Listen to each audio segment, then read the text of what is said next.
Assalomu alaykum aziz qarindoshlar. Biroz avval nahmaydinimiz kesilib qoldi to'rninki masala sababidan. Arslan qardoshimiz bilan mush sabab bilan yani to'rning masala chiqaliq sababi bilan o'zimiz biroz fikrlashdik.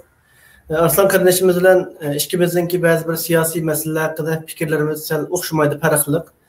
Shuning uchun o'zimizning fikrlarni o'tirib qo'yamiz, o'zimiz to'g'ri deb qaragan, o'zimiz his qilgan narsani. Ama bu herkesme düşmanlık veya ki cidel emas. Biz sıralık dostlarca, qarindoshlarcha fikrimizni o'tirib qo'yamiz. Sizlarning ham qaysi xil fikrni qabul qilish, qaysini to'g'ri deb qarash o'zingizning ixtiyoriy erkinligi. Shuning uchun bu boshqa programmalar qaraganda farqliroq bo'lgan o'xshaydi inshaalloh. Assalomu alaykum, qaytadan xush keldingiz.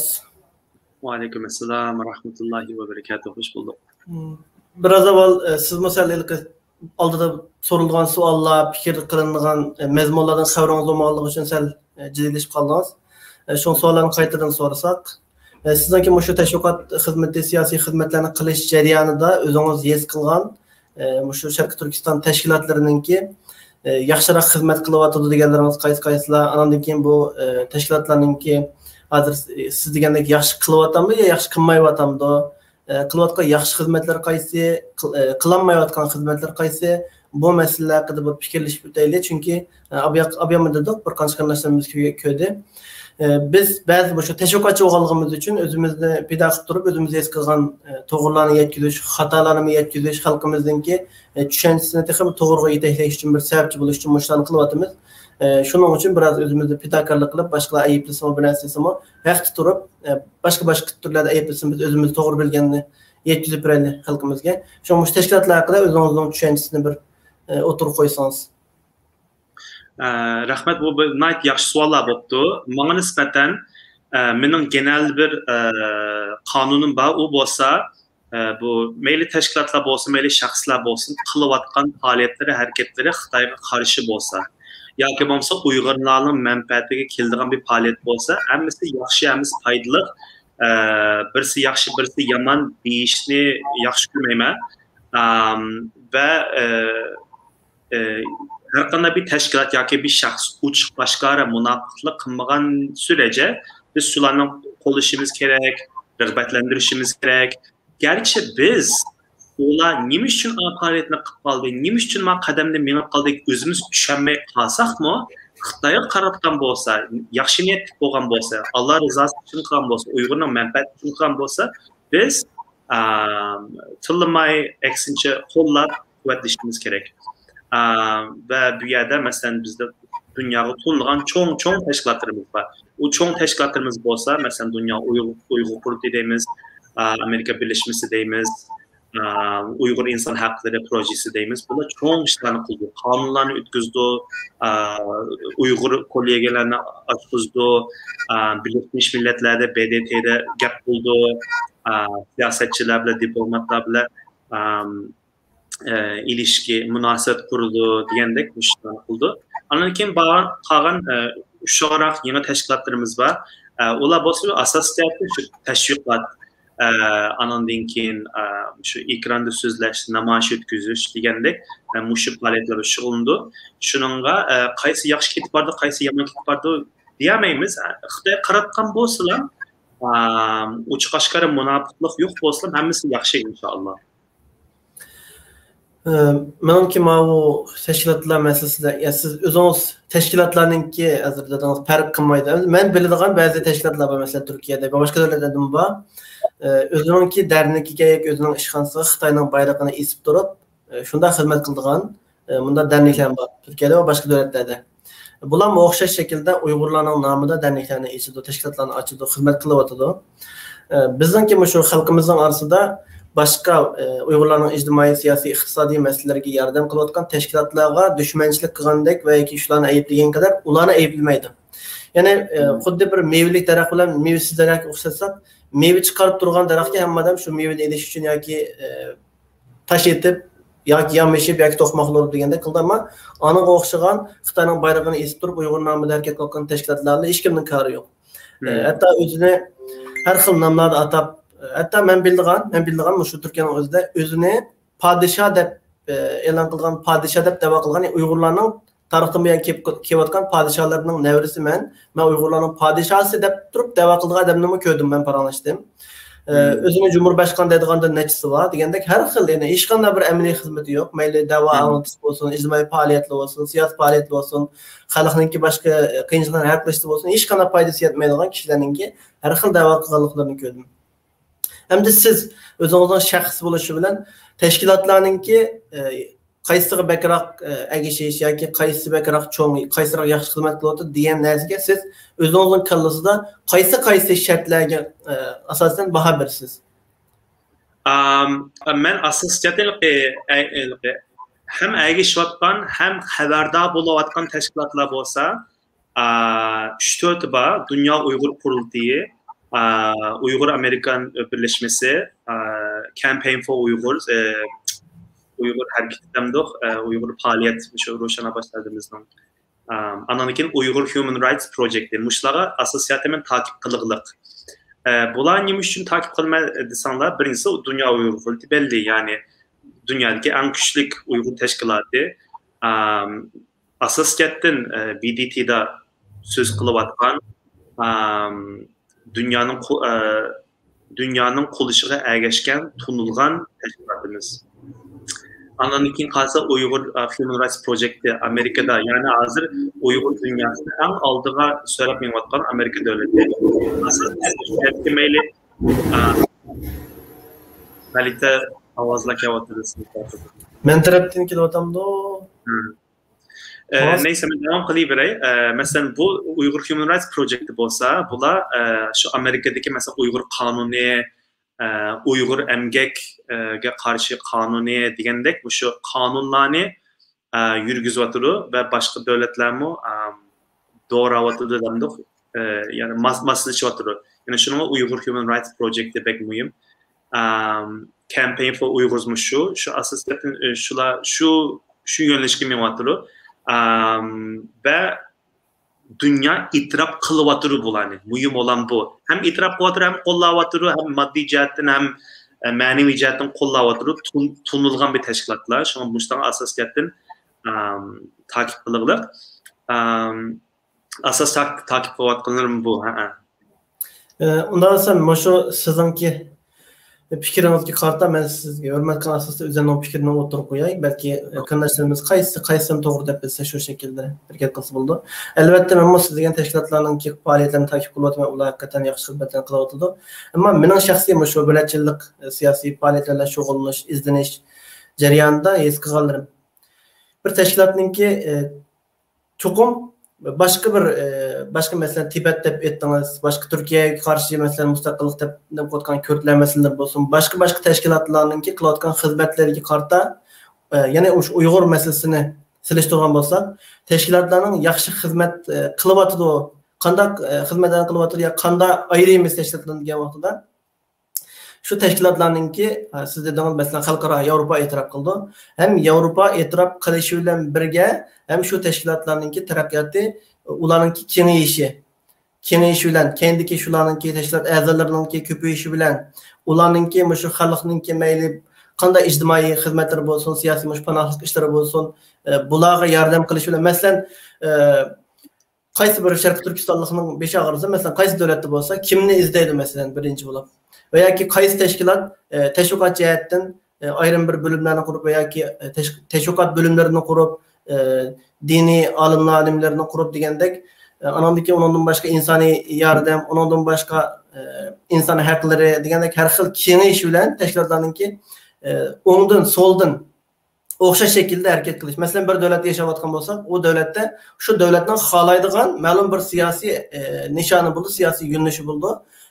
Albatta cho'ng tashkilotlar shu davlatlarning siyosiy yo'nalishi bo'yicha, shularning xohishi bo'yicha harakat qildi, ammo o'zi xuddi amaliyotda boshqa mas'ulchi, ya'ni shu hukumat xohlamaydigan kishilar yoki tashkilotlar bilan ostirtdan, ya'ni maxfiy shaklda munosabat o'rnatib, kengashib, balkim xalqimizning nazarida bular jidallashyapti, bular bir-biriga qarshi birlik emas desimi, shu siyosiy sohaningki ehtiyoji bilan tashqi qiyofatda xalqimizning orasida bir-biriga yaxshi ko'rmaydigandek, birlik yo'qdek ko'rinsimi, ichki jihatdan moslasha oladigan mushkul vaziyatni asli qila olsa, bu naiti terakkiyat deb bilimiz ham bu mening eskigim shundaq yani Turkiyaning o'zida solchi yani hukumatni partiyani ayıplaydigan mesela iktidar partiyani hukumatni ayıplaydigan faoliyatchilar bilan o'xshash shaklda munosabat bog'lagan boshqa yani ba'zi bir oshkor bo'lmagan tashkilotlar bilan o'xshash shaklda munosabatini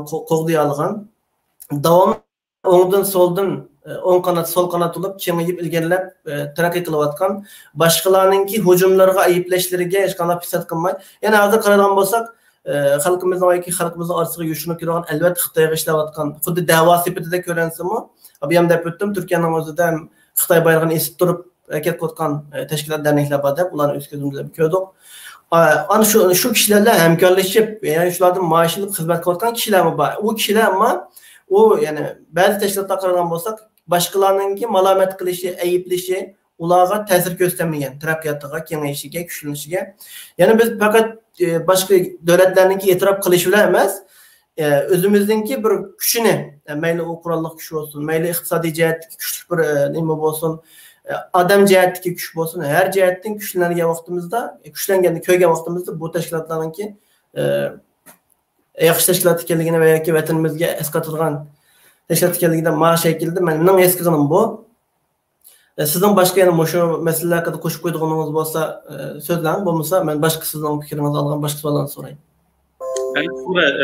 yaxshi bir nimani o'tirib qo'ydingiz men qitilma da'vat deganingizga yaxshi bir ko'z tutdi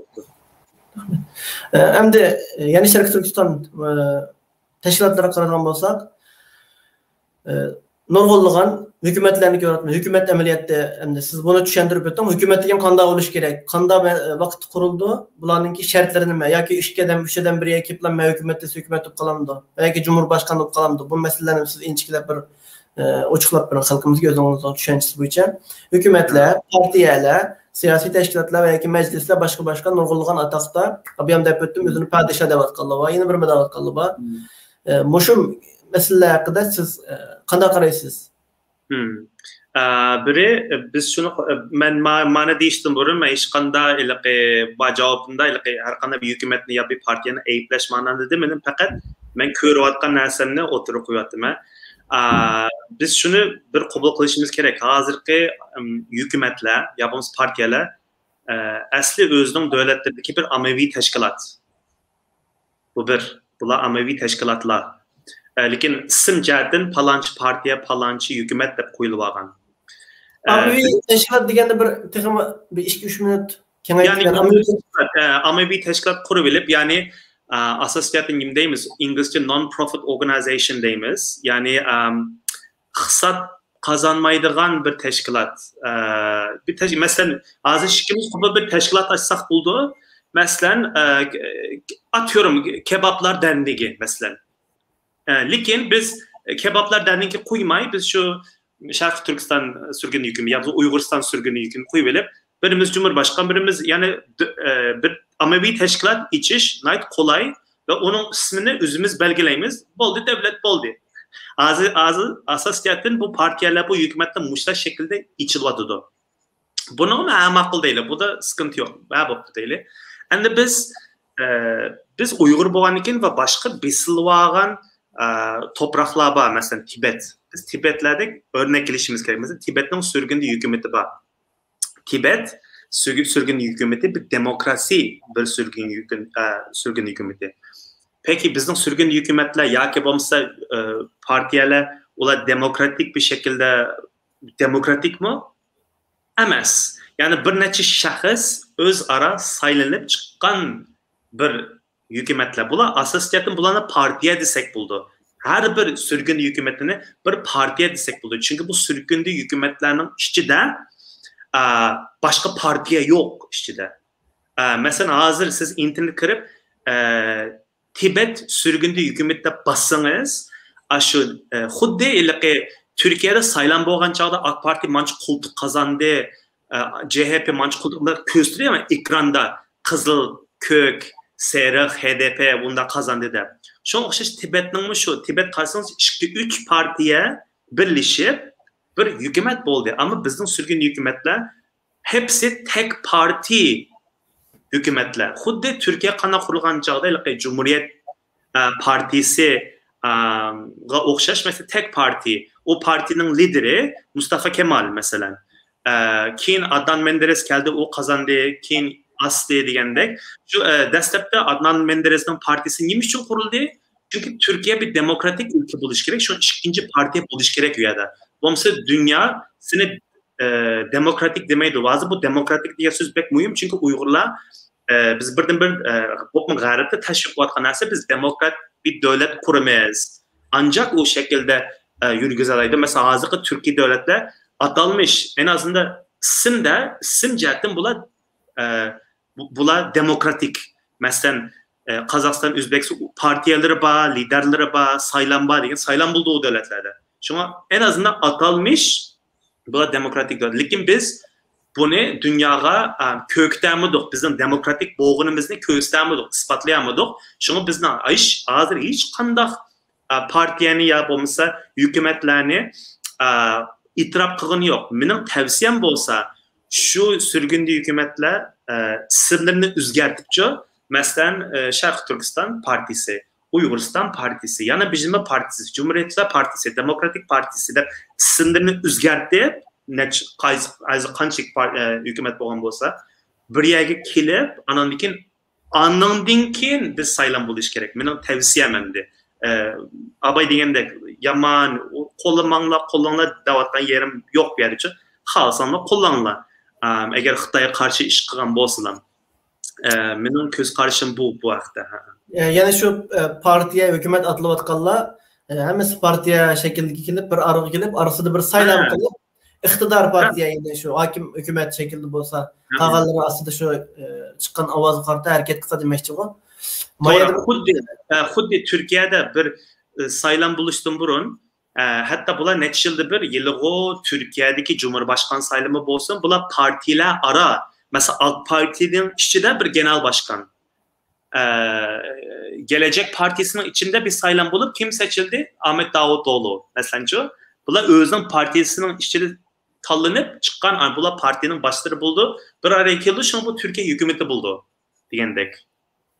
Bu kardeşimizden sualıma 1 minutluk bir düşünce verirdim ama ben çıkıp koydum. Hükümetin birisi var depto siz bilmiştiniz. Bu yerde iş qilmaslik tartışması emas. İnşallah hemmisi iş kılıvatkandı. Birisi iş kılmadı, birini yaktırmaslık bu manada demedim. Lakin bu hükümetler nima uchun kuruldu? Bular özü bir partiye, hesapta bular bir partiye degan nima? 5, 6, 10 kişi, 20 kişi birleşip öz ara bir başlıkını saylaydı. Mesela hazır Cumhuriyetçiler Partisi değil, mesela Humayma hazır qancha a'zo bo'lib ketdi. Bular hammasi o'xshash fikrdagi insonlar, hammasi o'xshash nimadan o'zlarining nizomnomini qabul qilib turib, masalan hozir bir rais bor, masalan shu partiyaning raisi bo'ldi. Hozirgi surgunda hukumatlarmi hozirgi partiya shaklida sistem, shularning sistemisi o yani. Partiya shaklidagi bir sistem. Anandikin hazırki meselede siz de öttünüz. İki mesele oturup koydunuz. Birisi saylan meselesi, anandikin Tibet meselesi. Aldılan Tibet meselesiyle Şarkı Türkistan meselesindeki okşaşlıklar ve okşamaslıklar hakkında bir fikrimizle ortaklaştaydı. Anlatmama bir minutlik müsaadenizle siz fikrini devrim. Hem de mesela o zulüm cihetini siliştiği bulunmaydı. Biz vatanımızda bu atkan zulümünü bilimiz. Anınızda Tibet'te nurgun zulümler körüvatırı. Külgülük devam kılıvatırı. Bu yerdeki farkımız şu Tibet'kiler asasiyetin birleşelidi, birleşip bir hükümet kuralıydı, saylan boldu. Bunlar neç partiye bağ, hatalaşmışsam 2 ya 3 partiye bağ saylanıp ve mesela bazı devletler tuniydi bularını. Lakin biz bolsak pek çiçilip getdik. Ben abay degandek qayta tekrarlagan boldum. Şu aslında o neçi hükümet isminde hükümet demez, partiye bolsa, anakin bu partiyle birleşip, anakin bir hükümet kursa, bu tahmin önümlük bulduğu da karayma. Ben Tibet meselesi bilan mening tushunchimni bir o'tirib qo'yib olay. Tibet meselesida bunda bir o'xshamazlik bor deb qarayman. Tibetninki ayni vaqtida Tibet mustaqil davlat vaqtida Xitoyning bosib kelgan vaqtida o'ziniki baqonlari, vazir o'zralaridan tortib boylari bo'lamdi, asqatli odamini ilib chiqib olgan shunama. Şu hükümet, şu mevcut hükümetning o'zi parchalanmay hukumatlik xususiyatini saqlaganligi uchun boshqa bir hukumat va yoki boshqa bir ayrim bir narsa qurilish imkoniyati bo'lmagan, chunki butun dunyodagi Tibetlarni bilgan ekan. Şu Tibet şahlanıp kengayib birligini saqlab qoladigan. Ikkinchi bir masala Tibetninki lideri, ya'ni butun dunyodagi shu Tibetga e'tiqod qilgan buddizmninki lideri ekan, shunami? Ammo bizda bo'lsa Uyg'urlarda yani ikki o'xshamaslik birisi bizde burun çıkan kişiler bir hükümet kurulmagan, yani Şarkı Türkistan'da müstakil hükümet vaxtında Şarkı Türkistan İslam Cumhuriyeti bağ vaxtında şunu kurguçılar şu yerdeki bakanlar olsun yurt dışına çıkamaptı iken o çağda çıkandan ki yani hükümet kurulmagan veya ki Şarkı Türkistan şu yerde bizgi baş bulduğu lider bulmagan. İkinci birisi bizden içimizde Tibet'te din birlik var mesela, bizde din birliği yok. Körvatımız Hristiyan kişiler var, Yahudi boğanlar var, eşkanat dinine etkat kılma ateistler var. Dinde badisi mi, farklılık mezheplerine bölünüp gitken kişiler var. Peygamberimizinki bir hadisi de mi, Müslümanlarınki 73 bölgeye bölündüğünlüğü doğruluk hadisler varken. Hem de biz ilk karışta umum yüzlük bir başlığının astığı gibi mesela Türkiye'de mi bilemiz o mesela Erdoğan Cumhurbaşkanı ama Erdoğan'ı yaman gördüğün hatta öldürüp kesildiğin nurgulluğun kişiler var. Onu karşıtırgan nurgulluğun partiyeler var. Şunu okşayan bizim içimizde mi onda hem adam 35 milyon Uygur var desek 35 milyondan hem mesela geçildiğin bir adam yok, hem kemmesi mümkün. Abiyam siz digendek partiye şekil gelip veya ki teşkilat şekilde gelip hem mesela bir arada gelip teşkilatlar özara bir teşkilatların yığılışı da şunun için bir saylam ötkesi o belki mabuk oluşu mümkün. Hazır mavu nimin o teşkilatlar birliği de teşkilatlarının ki Şarkı Türkistan teşkilatlar birliği de bu kengayip 65 teşkilatın yukarı teşkilatlar bir ekilip bir arada saylam kılıp şu Uygur kurultayım bakken bunun içinde Uygur hareketinin bakken olay öz içinde bir saylamlarını kılıp şunlar kılıp tuttu yaxşı başlanış inşallah tüzülüp gider. Saylam meselesi ki siz qanda nima qilasiz? Qanda bir saylam abayqi degan gapinga azroq fikrim bor. Tibetlarmi nima asas jihatdan buddizm ularning az qism boshqa dinlarga cho'g'noqliq. Butun tibetliklar nima emas. Lekin uni birlashtirgan narsa u buddizmmi emas. Lekin Uyg'urlar bir qism Hristiyan, bir qism Yahudi, bir qism ateist degan bular, lekin ular yo'q sayılır, 1%ga bormaydi. Shu ularni deb qo'ying, %99.9 bo'lishi mumkin Müslüman. Qanchalik ularning qanchalik Müslüman bo'lib bo'lmagani uni so'rashtirmaymiz. U Alloh bilan o'zining ishi. O qolgan nolda yo'q, necha ming Hristiyan nim qilg'im yo'q, kamsitishimiz, ya'ni nim qilmaymiz, ya'ni saymaymiz ularni. Müslüman xalq. Lekin Müslüman xalq bo'lsa-mu, shu hozirgi nimaning hozirgi demokratik, hozirgi siyosiy nimaga moslashib turib ish qilishimiz kerak. Şu yani teşkilatlar birlikte arasında saylam o temada bek nimem yok. Lekin abay degandek navada bir hakikaten biz sürgün hükümette birini xalisak. Hakikaten saylamni şu başta partiyalarning ichida bir reisini saylab olib, andan keyin shu reislar bir araya kelib shu partiyalar anonim bir hukumat qursa bo'ladi.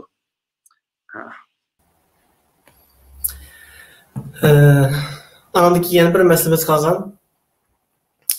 Şu siz özünüz bir teşkilat kurdunuz mu veya ki başka teşkilatlar, kaysi teşkilatlarga kirishni o'ylashib baqdingiz? Yani bizim teşkilatımız var, belki anlarsınız, URA deyimiz, yani Uyghur Revival Association deyimiz, yani Uyghur Gülünüş Birleşmesi Hareketi degendek. Yeni başladık, bir yıldır bulmadı.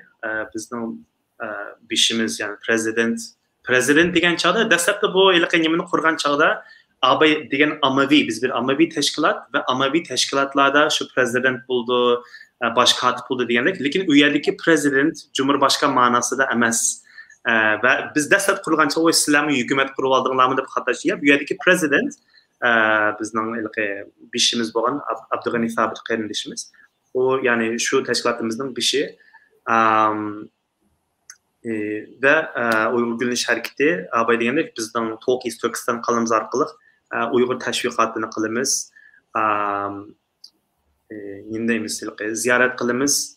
Xuddi siz meni ziyorat qilgandek yozuvchilarni, siyosatchilarni, siyosiy ko'rsatgan insonlarni, yazarlarni degandek ishimiz bu asosida. Sizlarniki başka teşkilatlarga o'xshamaydigan bu qayta eskartish to'g'ri keldi. Başka teşkilatlardan farqli bo'lgan harakat nizamingizlarni va plan, endi cho'ngroq nishonlaringizni bir yana bir qayta eslatib o'taylik. Uyg'ur zulmini anlatishdim boshqa, Xitoy zulmini anlatishdim boshqa. Bizning ideologiyamiz bor. Ideologiyamiz bo'lsa Uyg'ur davlati, Uyg'uriston ideologiya, ya'ni inshaalloh Uyg'ur davlatini qurish, Uyg'ur shu ideologiyani taqtish g'arbga.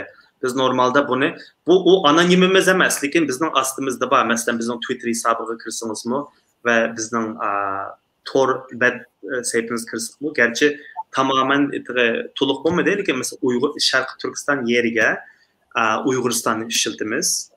Yoki bo'lsa East Turkiston yoki Sharq Turkiston ishlatgan chog'da Xitoy besilib olgan Sharq Turkiston deb bunday shaklda olamiz. Ya'ni unda uchuq Sharq Turkiston deb olmaymiz.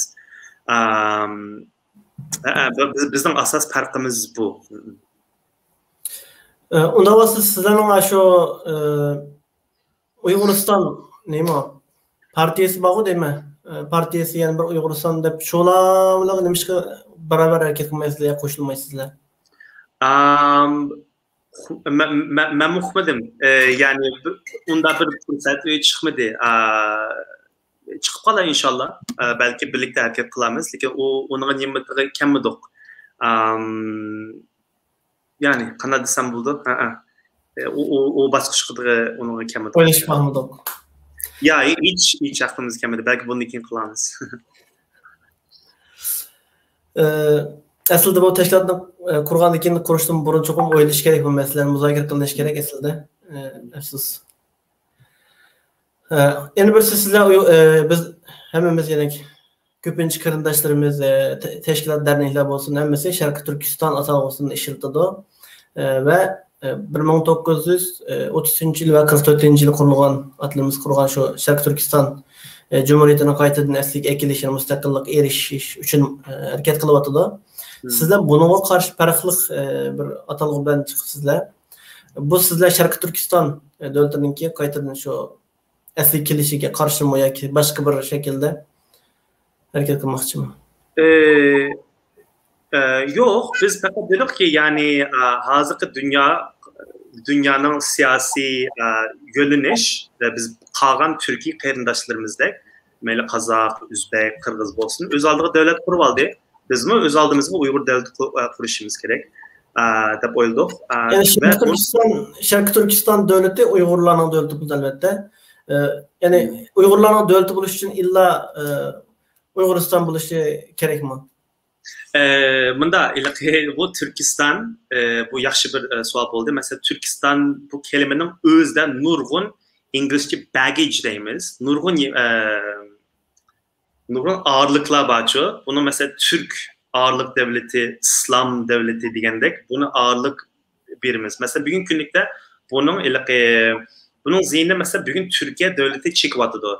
Mesela Türkiye'de toxtamaya qarsanız İslam devleti, qayta Osman devletini canlandırış, Kızıl Elma degandek o bölgelerini nim qilish degandek az bugün günlükte şu sebep tüpeyleden mesela Erdoğan to'g'ri qilayotgandi da, lekin hozirgi siyosiy reallikqa moslashib turib ish qilmag'achqa, masalan TL'ning tushib ketishi, Türk xalqining och qilishi, nurg'un jihatdan qiyin qistoq o'zining to'prog'ini setishni, asta o'zining hatto mustaqillikni asta setayotganini, men islom davlati o'zining ideyasini mangaman deb Xitoy kofirga yaqinlashishi, bu yani nim payda islom davlati qurman deb Xitoy kofir bilan Uyg'urlarni setayotsa masalan. Shunga qisir bitay. Hozir deb o'tdingiz, islom davlat qurman deb, islom bilan harakat qilaman deb o'tdingiz. Albatta, balki siyosatda bakroq izlangan kishilar, ya'ni xalqimizning ijtimoiy shu boshqa ishlari, iqtisodiy ishlari, xizmat ishlari qiyinchilik bo'lganligi uchun Turkiyadagi siyosiy vaziyatlarni, iqtidorning, ya'ni Erdo'g'onning aytmagan siyosatini jiq tushunmasligi mumkin. Siz da aytgandek, shu Erdo'g'onningki o'zi o'rinlashtirgan va yoki nimalar bor, shu nima xizmat qilyapti desangiz, xalqningki engini sapasini islomlashtiryapti. Ya'ni bu qanday bo'lyapti desangiz, gazetachi atalg'usidan nurg'unlagan kanallar bor, televiziya kanallari, tor kanallari, Facebook, YouTube degandek nurg'unlagan kishilar islomni islom nomida siz es qilibsiz, ammo ularning harakati islom nomida bo'lmaydi, adolat nomida bo'ldi, haqiqat nomida bo'ldi. İslamni yeyotdi. Ya'ni siz abiyama deb o'tdingiz. Dastlabda Turkiya Cumhuriyet qurulgan vaqtida musulmonlar o'ldirilgan, nurg'unlagan, zulmga uchirgan Turkiyaning o'zidimi? Ya'ni musulmonlar o'ldirilgan, qiyinchiliklarga uchirgan dedingiz. Shuningdan keyin musulmonlarning diniy olimlari o'ldirilgandan keyin, ya'ni Turkiyadagi kishilar Yevropalashgan, xristianlashgan, islomga yiroqlashgan, islom nimaligini bilmaydigan bir holat shakllanganligi uchun Erdo'g'on buni aqartish xizmat shaklida xalqningki ideyasini, yana burungi vaqtdagi islomlashtirishga, haqiqatga tavsiya qilyapti. Nima uchun bu siyosatni olib bordi degan vaqtda yana Turkiyaning tarixini yaxshi bilishimiz kerak. Bundan burun o'tgan Najmiddin Erbakan buni bilishimiz kerak. Undan boshqa Muhsin Yazıcıoğlu, undan boshqa nurg'unlagan liderlar suiqasd bilan, ya'ni islom deganligi uchun suiqasd bilan ya shahid qilindi yoki darb bilan askarlar qo'pib hukumat hokimiyatni xuddi Misrda Muhammed Tato'g'an o'xshash, Muhammed Mursi Sisi Tato'g'an o'xshash nurg'unlagan liderlarning hokimiyatini tatib oldi. Erdo'g'on kelgandiki, Erdo'g'on zaten Cumhurbaşkanı bo'lishdan burun islom to'g'riliq nurg'unlagan ochiqlamalarni qilgan, hatto shu masjid silish u bu no'qashdan degan. Onundan keyin lider bo'ldi, Cumhurbaşkanı bo'ldi. Hozir qadar nurg'un qitimlagan buning suiqasd planlandi, askariy darbilar bo'ldi. Nurg'unlagan ishlar bo'lyapti. Hozir ham kalsak emas. Shu xil qiyinchiliklarga rağmen yana o'zining dinini bo'yicha harakat qilishga tirishayotdi. Xitoy masalasiga kelgan vaqtida bundan burun esimda qilishcha 2008 bo'lsa kerak. 2008-yili balki 1-2 yil farq qilishi mumkin. Shu Turkiyadagi butun shirkat, zavod, bu narsalarni shu arablar egallab olgan ekan. Shu vaqtning o'zida ma'lum bir sabab bilan shu vaqtda shu arablarni chiqarib etgan. Undan keyin butun shu shirkat, zavod, korxonalar Turkiyaga qolgan ekan. Undan burun O'zbekistonda o'xshash vaqtlarda yashagan ekan. Ya'ni boshqa davlatlarning yabancı yatırımlarni hammasini chiqarib etib o'ziga olib qolgan. Balki hozir mening shaxsiy kuzatishimda mesela Türkiye Erdoğan Cumhurbaşkanı bo'lgandan keyin Yevropa Birligiga qo'shilish uchun yillardan beri harakat qilyapti, ammo Yevropa Birligi siz abiyam deganga o'xshash Turanchilik, Osmonliga qaytish, islomchilik bo'lganligi uchun Erdo'g'onni siqishtiryapti. Uni olib tashlashimiz kerak deb Baydenning ochiqashkari, ochiqlamasi bor.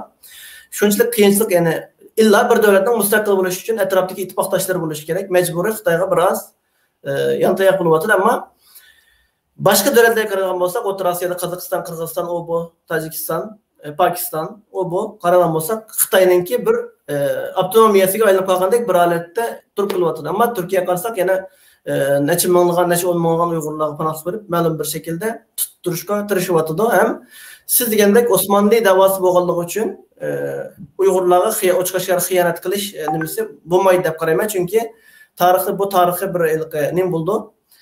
Xiyonat bo'ldi. Ham Osmonli da'vosiga adam margizmo o'zining qarindishini satamaydi. Yana birisiga esimdan chiqdi. Siz hozir menimki Turkiyaga bo'lgan tushuncham bu.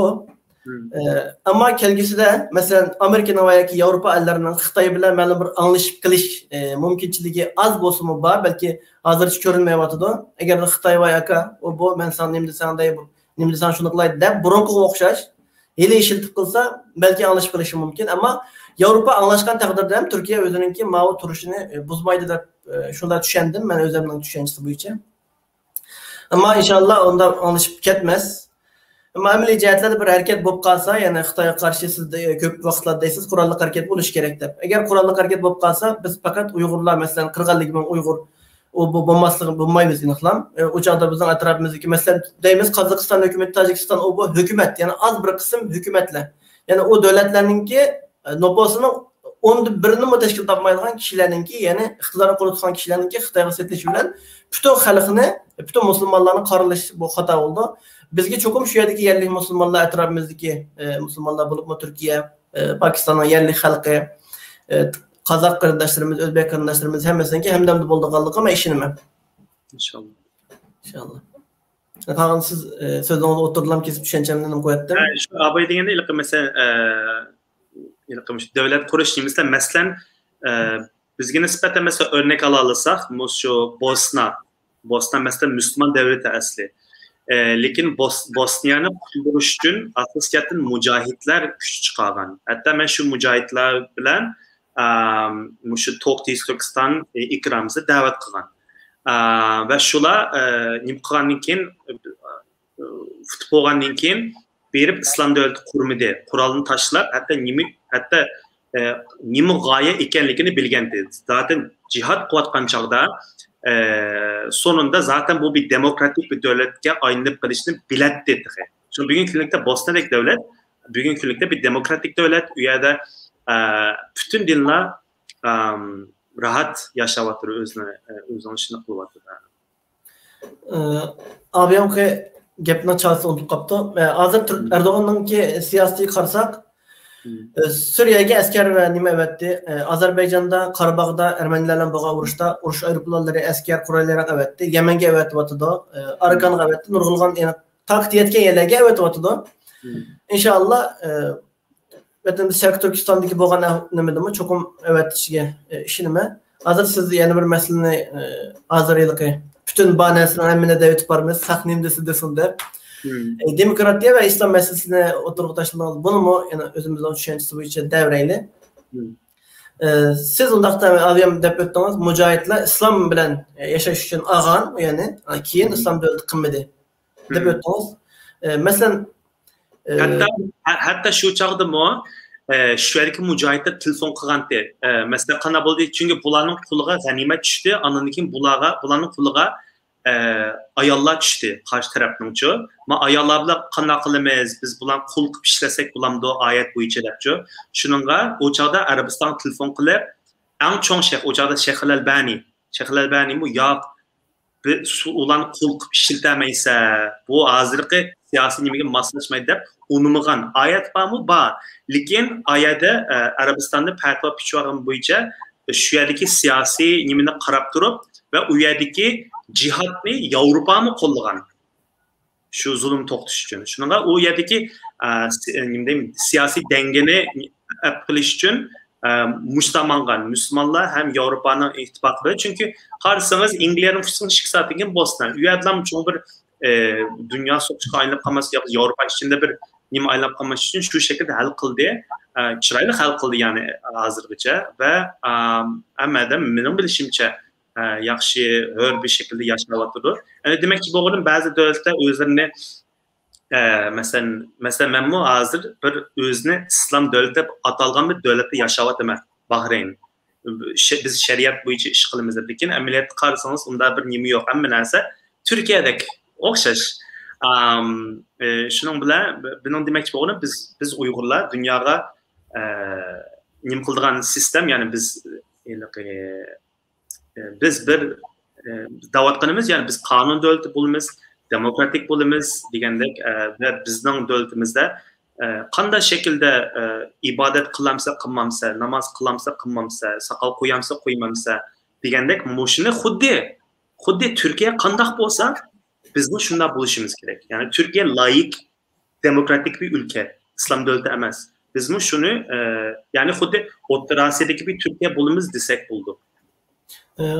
Mao fikrinizni cho'qim ochiqlatishimiz kerak. Qanday desangіз, abiyam gapingizni men kesmay dedim. Bu siz dedingizki, Sharq Turkistonliklarning %99'i musulmon xalq.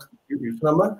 Bu musulmonlarningki e'tiqodi nima, tushunchasi nima, fikri nima? Buningga siz bu xalqingizningki fikriga hurmat qilamsiz yoki Yevropalik davlatlar bizni qo'llamdi masalasiga bekroq e'tibor berasiz? Şikilisi buluş gerek. Çünkü bizden tığı devletimiz bulmadı. Elbette halkın iradesi buludu bu yerde. Lakin insanlar öyleydi. Mesela halkının iradesi de bir kishi ya bo'lmasa bir necha kishi qaror berishi mumkin. Shuningga biz gerçi xuddi Türkiye deyishcha 95 belki %95 belki onundan mı jiq Müslüman deydi. Qolgan ushaq tushak dinlar bor. Biz %99.9 necha. Lekin ko'rinishda unda emas. Türkiye ko'rinishda unda emas. Bizning Uyg'urlarning arasida ko'rinishda unda emas. Shuningga biz qolgan xuddi bugungi Türkiye devletlerimi bular atalmış demokratik devletler. Saylam ötküzüldü, partiyalar var. En azından sistem aşını dünyaya köşüşümüz gerek demekçi bu onun. Mesela Afganistan'daki ya ki bomba başka devletlerdeki kandak şeriat yürgüzümüz diyen yemini hazırki dünya siyasetinde kılamayız yani.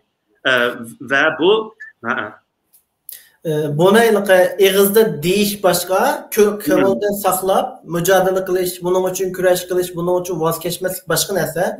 Yani bu gibi üzüp kalın haklarını düşünüp, hata düşünüp kalmışsın. Bana şahsen koypasa, ben de küçük kudret olup, mağalı koypasa bütün işini şahsen elbette bir şer'en devleti herkes şey bile Utopya, Kızıl Elma, Turan elbette ama bu reallık emez demekçi bu onun. Çünkü üzümüzde üzülmekte memnun bir günahkar bir Müslüman. Biz namazımızda, saklımızda o bu yani yaşaşka tırışvatkan belki en günahkar Müslüman ben. Lakin ben davet etmem ki ben şahsi olarak dememez. Ama adam şeriatçı bop kesse elhamdülillah işte şeriatçı bop kitaylı lakin reallık bu emez demekçi bu onun. Şunatan siz. Yani bir örnek vereyim. Mesela ben bir Avustralyalıyım, tamam mı? Ben Avustralya'ya kayıt kalsam, Avustralya bir küfür ya da bir Hristiyan devleti ama üzemnin uyumlu işiyle şeriatını yürgüzme. Yani namazımını kılma, orucunu tutma, çocuk işini yemeğimi Arap diyen dekçi o. Ama anlatabiliyor muyum? Yani şahsen ben üzemli hayat yaşını yürgüzme, lakin biz devlet dünyayı köstüren sahne üstünde biz bunu hazırca dünyanın yöneliş bu işi biz bunu kılamayız yani. Hatta ben abay degендek biz asas cihətdən qıvatqan fəaliyyətimiz şu Avropa ve İngiltere'deki İslam davagarlar, mən nurgun şeyhlər bilə paranlaşdı, mən nurgun İslam şu danlıq İslam dünyada yiyivatqan insanlar, şəxslər bilə paranlaşdı. Həmmisini muşun deyilik. Həmmisi Bosniya örnekini alıdı. Şu Bosna devletiga mücahit bo'lgan insonlarni sizlarning qurdigan mushu yo'lda menishinglar kerak shular mushu fikrni tashabbus qilinglar shayx nomlar chig'ida. Hozir men sizga bir savol so'rab o'tib ketay, andan keyin savolim qo'shilib biz ham tushunchasini qildim. Tamam. Siz abiyam dedingiz islomiy bir nima qilish, muhitiyat tekak islomiy bir davlat qilishni. Hem de İslami devlet namıda kurulgan nurgulluğun mesela abiyam dep öttüğünüz nurgul devletler İslam devleti hep ataydı, Daesh mi şunda diyen, İran mı şunda deydi, Saudi mi deydi, başka kısım İslam devleti deydi ama xuddi o nimaga o'xshaydi desam, mana bizning Sharq Turkiston sürgün hükümetlerine o'xshash atakta hükümet olgandek atakta İslam o başka. Ameliyatda İslam devleti deganning nihoyatda mesela bunu az bo'lsa-mu Turkiyadan biraz abiyam dediniz, biz Sharq Turkistonda bir Turkiyani qurdiganligini plan qilsak bo'ldi deb. Türkiye qilgan bo'lsak %ish olmasa 40-50% ya 30% bo'lsa, azroq bo'lsa bir islomning nimsini ko'ra olamiz, ya'ni hokimiyatning nimsida. Yani Erdo'g'anningki hozir mesela Türkiye'ni parçalash uchun Amerikada mesela Fethullah Gülen uyat ish mushada nurg'unlig'an sistemlashgan millat vakillarining ichida parlament bu ishida tijoratchilar nurg'unlig'an kishilar bor. Bularni o'xshash shaklda Erdo'g'anni o'rib tushirish uchun plan qilib harakat qilyapti. O'xshash shaklda PKK va boshqa nurg'unlig'an tashkilotlar bor. Bunun PKK'nın meselesini bir küzüş gerek halkımız. PKK'nın mesela epistak Türkiye'de hepimiz bilimiz, belki bilmeyenler köp buluşu mümkün.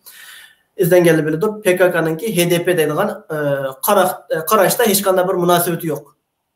Karaş'ta münasebeti yok. Münasebetimiz yok deydi o. Ama içki cihetten okşaş bir nişan için hareket kıldı. Mala ala kurallı, mala kuralsız ama siyasi cihetten bir hareket kıldı.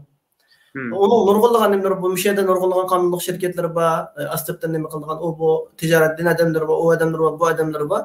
Yani biz bir devlet davası kılgandakin bizdinki elbette her sahada adamlarımız buluş gerek. Her sahada. İlla ki hemen manda kılsa, hemen mundalan buluşum gerek. Yoki mundalan buluşum gerek degan bu hata bir qarash. Her sahada başlarının göz karşı hürmet kıldıgan bundan nasıl buluş gerek. Şeriat meselede sizden bir sual sorayım dedim. Bu sual nima deseniz, siz dediniz İslami devlet kılış mümkün emas, reallik uygun emas. Onda bolsa bunun vaz geçiş gerekmi? Bir. Yok, bugünkü günlükte nima emas. Bugünkü mesela 10, 20, 50 yildeki mümkün buluş mümkün. Bugünkü günlük 21'de mümkün emas. O'sha şekilde siz mi dep o'tdingiz? Türkiye'nin özünde anayasal kanunda, yani devletin özgemiz bu kanunda İslam devleti kılış ve hilafet kayıtımız, Osmanlı kayıtımızda makul şekilde hareket kılışının özellikle idam demdik, ölümge hüküm kılışının bir seçiyor bu. Şu xil şekilde özde bula ismini başka durup Kızıl Elma siz degende Kızıl Elma dep durup muşu hedef dep xalqning ideyasini ichish bilan hareket qilyapti. Yani xalq tayyor olmasa sizlar qancha bir notni o'tirib qo'ysangiz, xalq o'rib tashlaydi uni.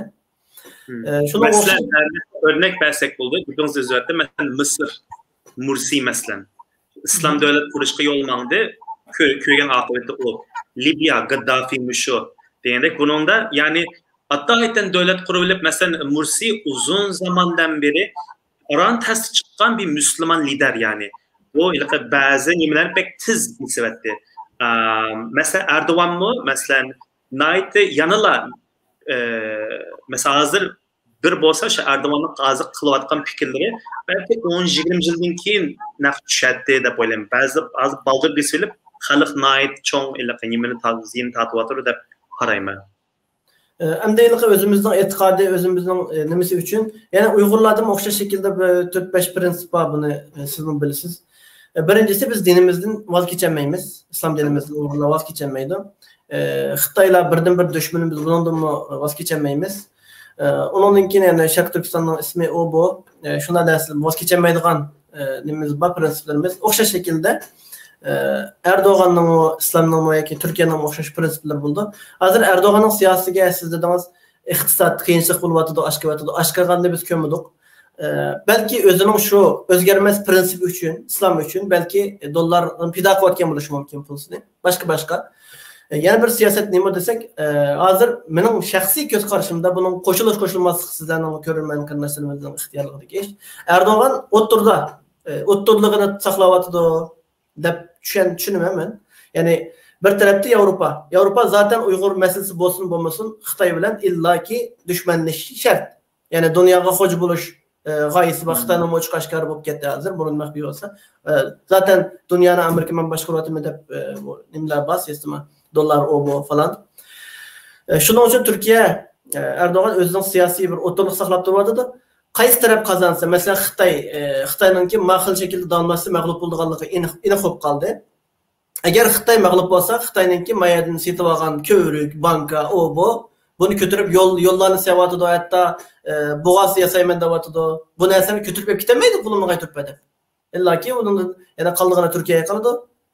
Sağam pulsu bir şeyde kaldığına. Burun abiyamda bitkendek Türkiye'deki Araplar ketken oxşaş, Özbekistan'daki başka milletlerden qo'g'ilgan oxşaşlan bir vaqalik bo'lishi mumkin deb şu fikirde.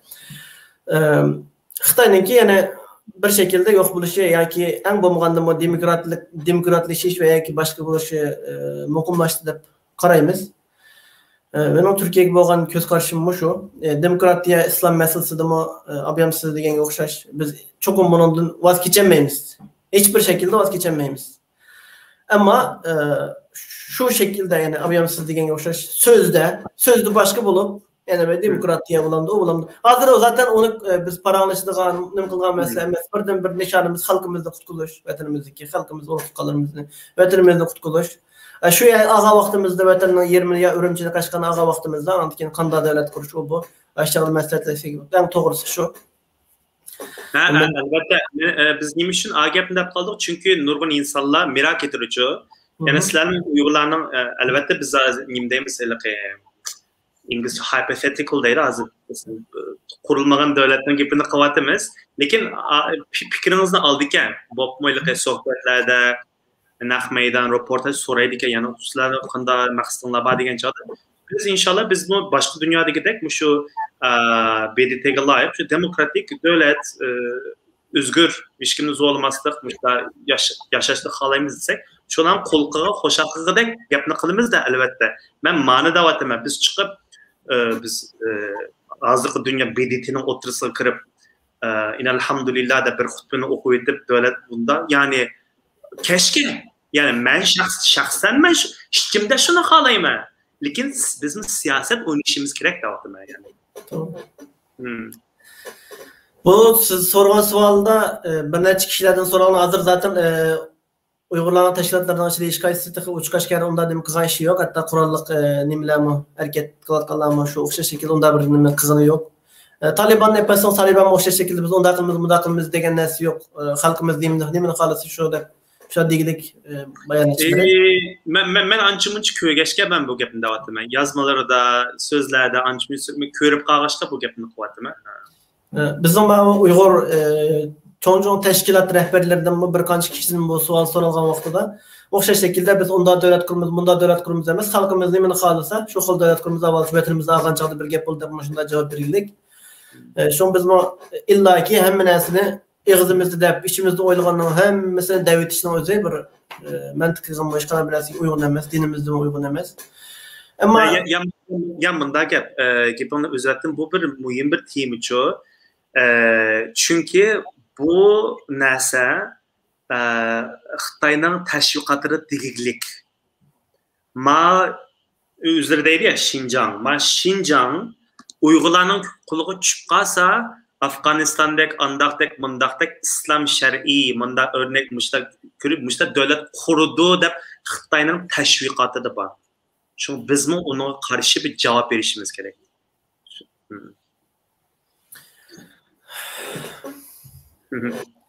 Shuna biz bo'yliqi siyosat o'ynashni bilishimiz kerak. Hozirliqi men shaxsan kuzatsam vakil xarakterlik, ya'ni Uyg'urlar siz deb aytdingiz, mayli Uyg'uristonchilar olsun, mayli milliyatchilar olsun, mayli demokratchilar olsun, mayli islomchilar olsun, mayli musulmon, hammasininki o'ziga vakillik qiladigan tashkilotlar bor. Shunami? Hammasining o'ziga masalan Dunyo Uyg'ur qurultayi deymiz, tashkilotlar birligi deymiz, va boshqa qurolli harakat bu. Ya'ni Uyg'urlar cho'qim o'zining ichida kuchlanish kerak, aqsab cho'qim bo'lish kerak. Bo'lmasa biz har qancha boshqalarga munosabatimiz yaxshi bo'lib ketsa-mu, xalqning bizga ehtiyoji bo'lmasa, bizni nima qilmaydi, e'tibor qilmaydi. Mishada yana bir necha degan masalalar bor bo'ldimi deb o'tay. Yana bunda bir masalalar bo'lgan. Ma'lum bir mishada siyosat qilayotgan ma'lum bir oddiy bir tashkilotning adimi, ya'ni bir kishi ma'lum bir davlatninki Xitoy bilan nimasi yaxshi bo'lgan bir davlatning boshchiga chiqansiq bordi. Bu yerda deydiki, bizning 5000 odamimiz bor, shunday sizlar bilan birga bu odamlar deydi, bizga sen 5000 emas, bolalar aralashmagan, ayollar aralashmagan, yashanganlar aralashmagan 1000 odamni, 1000 erkakni askar bo'la oladigan. Biz degan ma'lum kunning ichida ma'lum bir soatni ma'lum bir to'pla degan bir talabni qo'ydi, ammo tashkillanmaganligi uchun, mavjud bo'lmaganligi uchun, hammasi o'zining ishi bilan bo'lganligi uchun, unda bir tashkillik bir odamni yig'ish imkoni bo'lmaganligi uchun u suhbatni yo'qotib tutdi. Shunga o'xshagan ma'lum bir iltlar bizning sistemlashgan, tashkillashgan, bir-birimizni biladigan bo'lmasak, chechilang'i suv, masalan, yomg'ir yog'sa, tancha hammasi ayrim, u 2 soatda yo'qolib ketadi. Yomg'ir yog'dimi, yo'qmi bilmaymiz, ammo bir yerda ko'l bo'lsa, u masalan, yoqqan pushtan yomg'irni to'plasa bir ko'l oldi, u mavjud turib oladi. Ashunga o'xshash biz bir-birimizni biladigan, hayt shunday amaliy ish bor degan vaqtida bir yerga keladigan bo'lmasa, u bir ish qilolmaymiz. Yana bir masala bor. Xalqimiz uyg'onmidi degan bir ko'z qarash bilan xalqimiz uyg'ondi, ammo tashkilotlar bir ish qilmayotdi degan bir ko'z qarash bor. Buni siz qanaqa qaraysiz? Tashkilotlar bir ish qilmayotdi deb onunga nim qilolmayman, onunga ishonmayman. Agar xalq uyg'ongan bo'lsa, shu tashkilotning yeniga bordi, ya'ni tashkilotlarga kuch qatadi, $1 beradi degandek. Ammo masalan ko'rsangiz, nurg'un masalan ikkimiz biz takip qiliqliq. Masalan nurg'un Uyg'urlar bor, Uyg'ur masalasini takip qiliqliq, vatan yimboati kundan-kun xabar ko'riklik. Lekin mencha jiqroq Uyg'ur masalan chet eldagi çoğunluk kısmı siyasetga aralashmaydigan, siyasetda takip qilmaydigan, xabar ko'rmaydigan, masalan, masalan bir chet ellikka vatanida nim bo'tirib 5 minut so'zlaydigan nurg'un bekjiq Uyg'ur bor. Sanjatdin o faaliyetçiler bir yerde kalsın. En azından mesela teşkilatlarını da kollab, bir işlerden haberdar bulup, mesela 10 namayış olsa, 3'üne katlaşırken bunda Uygurlar eyvallah. Lakin hiçbir nesiden habersiz yani. Ola bundaklardan bekçik demekçi bu. Bunun bir örnek alsak mesela, yani ben mu? Burun halkımız bek uygunup gitti, hazır çıdayanmayıvatıdı, Xitay karşı hareket kılış gerek dep, aşında öyle ettim. Teşkilatlar birleşkimde halk uygunup gitti dep ama yakında bu şu hareket kılgandan ki kanda oyladığınız desanız, küzü tozan bolsak addi bir karaş, yakında kanda oldu, Xitay'ını sopladı. Tamam? Xitay'ın aldığın kadın programını siz dep öttünüz. Şu Xitay'ın kılgan sotda, yani Xitay'ın sotlagan sot ne? Mesela epey taylı Türkiye'de en az 50 milyonda artık, 60 milyonda artık yani Uygurlar var. Konu çıkan Uygurların hesabına bakırsak ne 100 milyon Uygur var. Kazakistan'da, Orta Asya'da 4-5 milyon Uygur bağlılığını bilimiz. Hakikaten uygulanan bolsak şu sot ne? Yani bu adli bir narsa mesela Xitay'ın sotlaş. Şu sotni köygüçülerinin sanı 150'de aşmadı. Mesela. Köygüçüler. Onu paylaşıp hem beherleşip tarkıtıp küçük tarkıtan kişi o başka abi 10-15 manda pek az. Ama şunu körüp bir iş başka pul haclan emez, can berim emez, kural götürüm emez, onu pidağılan bunu pidağılamaz. Nemi işler buluvatıdı, nemi gepler buluvatıdı. Muşunu körüp bir de takatkan vaxtımızda köge adam oylap bakma bir 1,5 milyarlık bir Xitay ne? Dünyanın en küçük bir devletini sotlavatır Uygurlar ayada. Ama onu körüp bir daha Uygur yok. Belki köpüncüsü başka devletlerden nimler boz gerek. İngilizce o bu İngilizler falan köyün buluş mümkün. Yani Uygurlar hiç uygulanmalığını bir ispatı muşu boz gerek. Yani şunun oğuşuğun biz kılalaydıgan nurgulgan hizmetler var mesela. Abiyam siz de böttünüz. Gep kılay desen bizden neçe hesi ususa gep kılalaydıgan, vatanının zulümünü anlatalaydıgan veya ki diplomatik münasebetlerini kuralaydıgan, münasebet kuruşki usta nurgulluq adamı var. Ama onunki yapsak bir neçe gün oldu da şu Türkiye'nin en çok üniversitesi olan bir üniversitenin nemisiyle görüşüp kaldık müdürü bilen. O ustaz nimdeydi o? Biz Uygurlarga aksiz okutuvatımız, burs verivatımız. Ama o Uygurlarni biz terbiyelep oturup vatan üçün, halk üçün, millet üçün hizmet kılsın dep terbiyelesek, neçe minglığın Uygur'un yılda 2000 Uygur terbiyeleyken. Okuvatk adam. Ama okup boğandan keyin o adamlar yüzümüzü bile bakmıyor dedi. O adamlar hiç kömeyimiz, aksiz pul verip okut koygandan keyin çırayını mı kömeyimiz, ya halk üçün hizmet kılını kömeyimiz, vatan üçün bu Xitay'a karşı bir iş kılını kömeyimiz, nerede okumayız Uygurların gideydi. O Uygurlar neye gitip bardı? Şunda okuvatkan bolsa, bir üniversitede, mançı adam okuvatkan bolsa, o adamlar vatanga mı gitip baramdı? Ya yarışardın Ayşarıga mı gitip baramdı? Bu muşunçilik okugan doktor, profesör o bu. Terbiyelenivatıdı. Yani namayışta ya o bu işleri karşısınız. Mesela bizdeki en çok kanalımız değil ya ki Amerika Uygur Radyosu olsun veya ki İstiklal Televizyası olsun. Neçe milyon yurtlu chet eldeki neçe milyon adamdan şu vatanımızda nima ishlar bo'lyapti, xabarlar chiqyapti deb shuni ko'rdigan adam 20-30 adam chiqmaydi mesela. Mesela bek yaxshi bir narsani nuqta qo'ydingiz. Mesela Istiqlol xatosi şu 30 ming takipchisi bayliqi abone bor. Ama adam 5 ming bormaydi işte. Ama 30-40 ming degan nima? Yani mesela taxminan sence dünyada qancha Uyg'ur bor? Bence 5 milyondan aşırı o dünyada. 5 milyon mu? Vatanın sırtına. Anlas. Vatanın sırtına 5 milyon. Okey, 5 milyon kılacak ama Kazakistan'da eyvallah. Kazakistan hesaplısa. Şunun %10 asli istiklaldek Erkin Asya Radyo abone. Yani yok değil 20 milyon, 1 milyon abone buluş gerek. Belki kalısı da şu mu? Ben abone bolsam Xitay hükümeti bilip kaldı. Yani ben kalamış olam keldi. Çünkü ben günde istiklal görme azıcık 39 ming deyme aboneyimiz. Heyran kalım hemen. Yani doğru. Yani 5 ming 10 ming köygünde az nadir tapalaysız.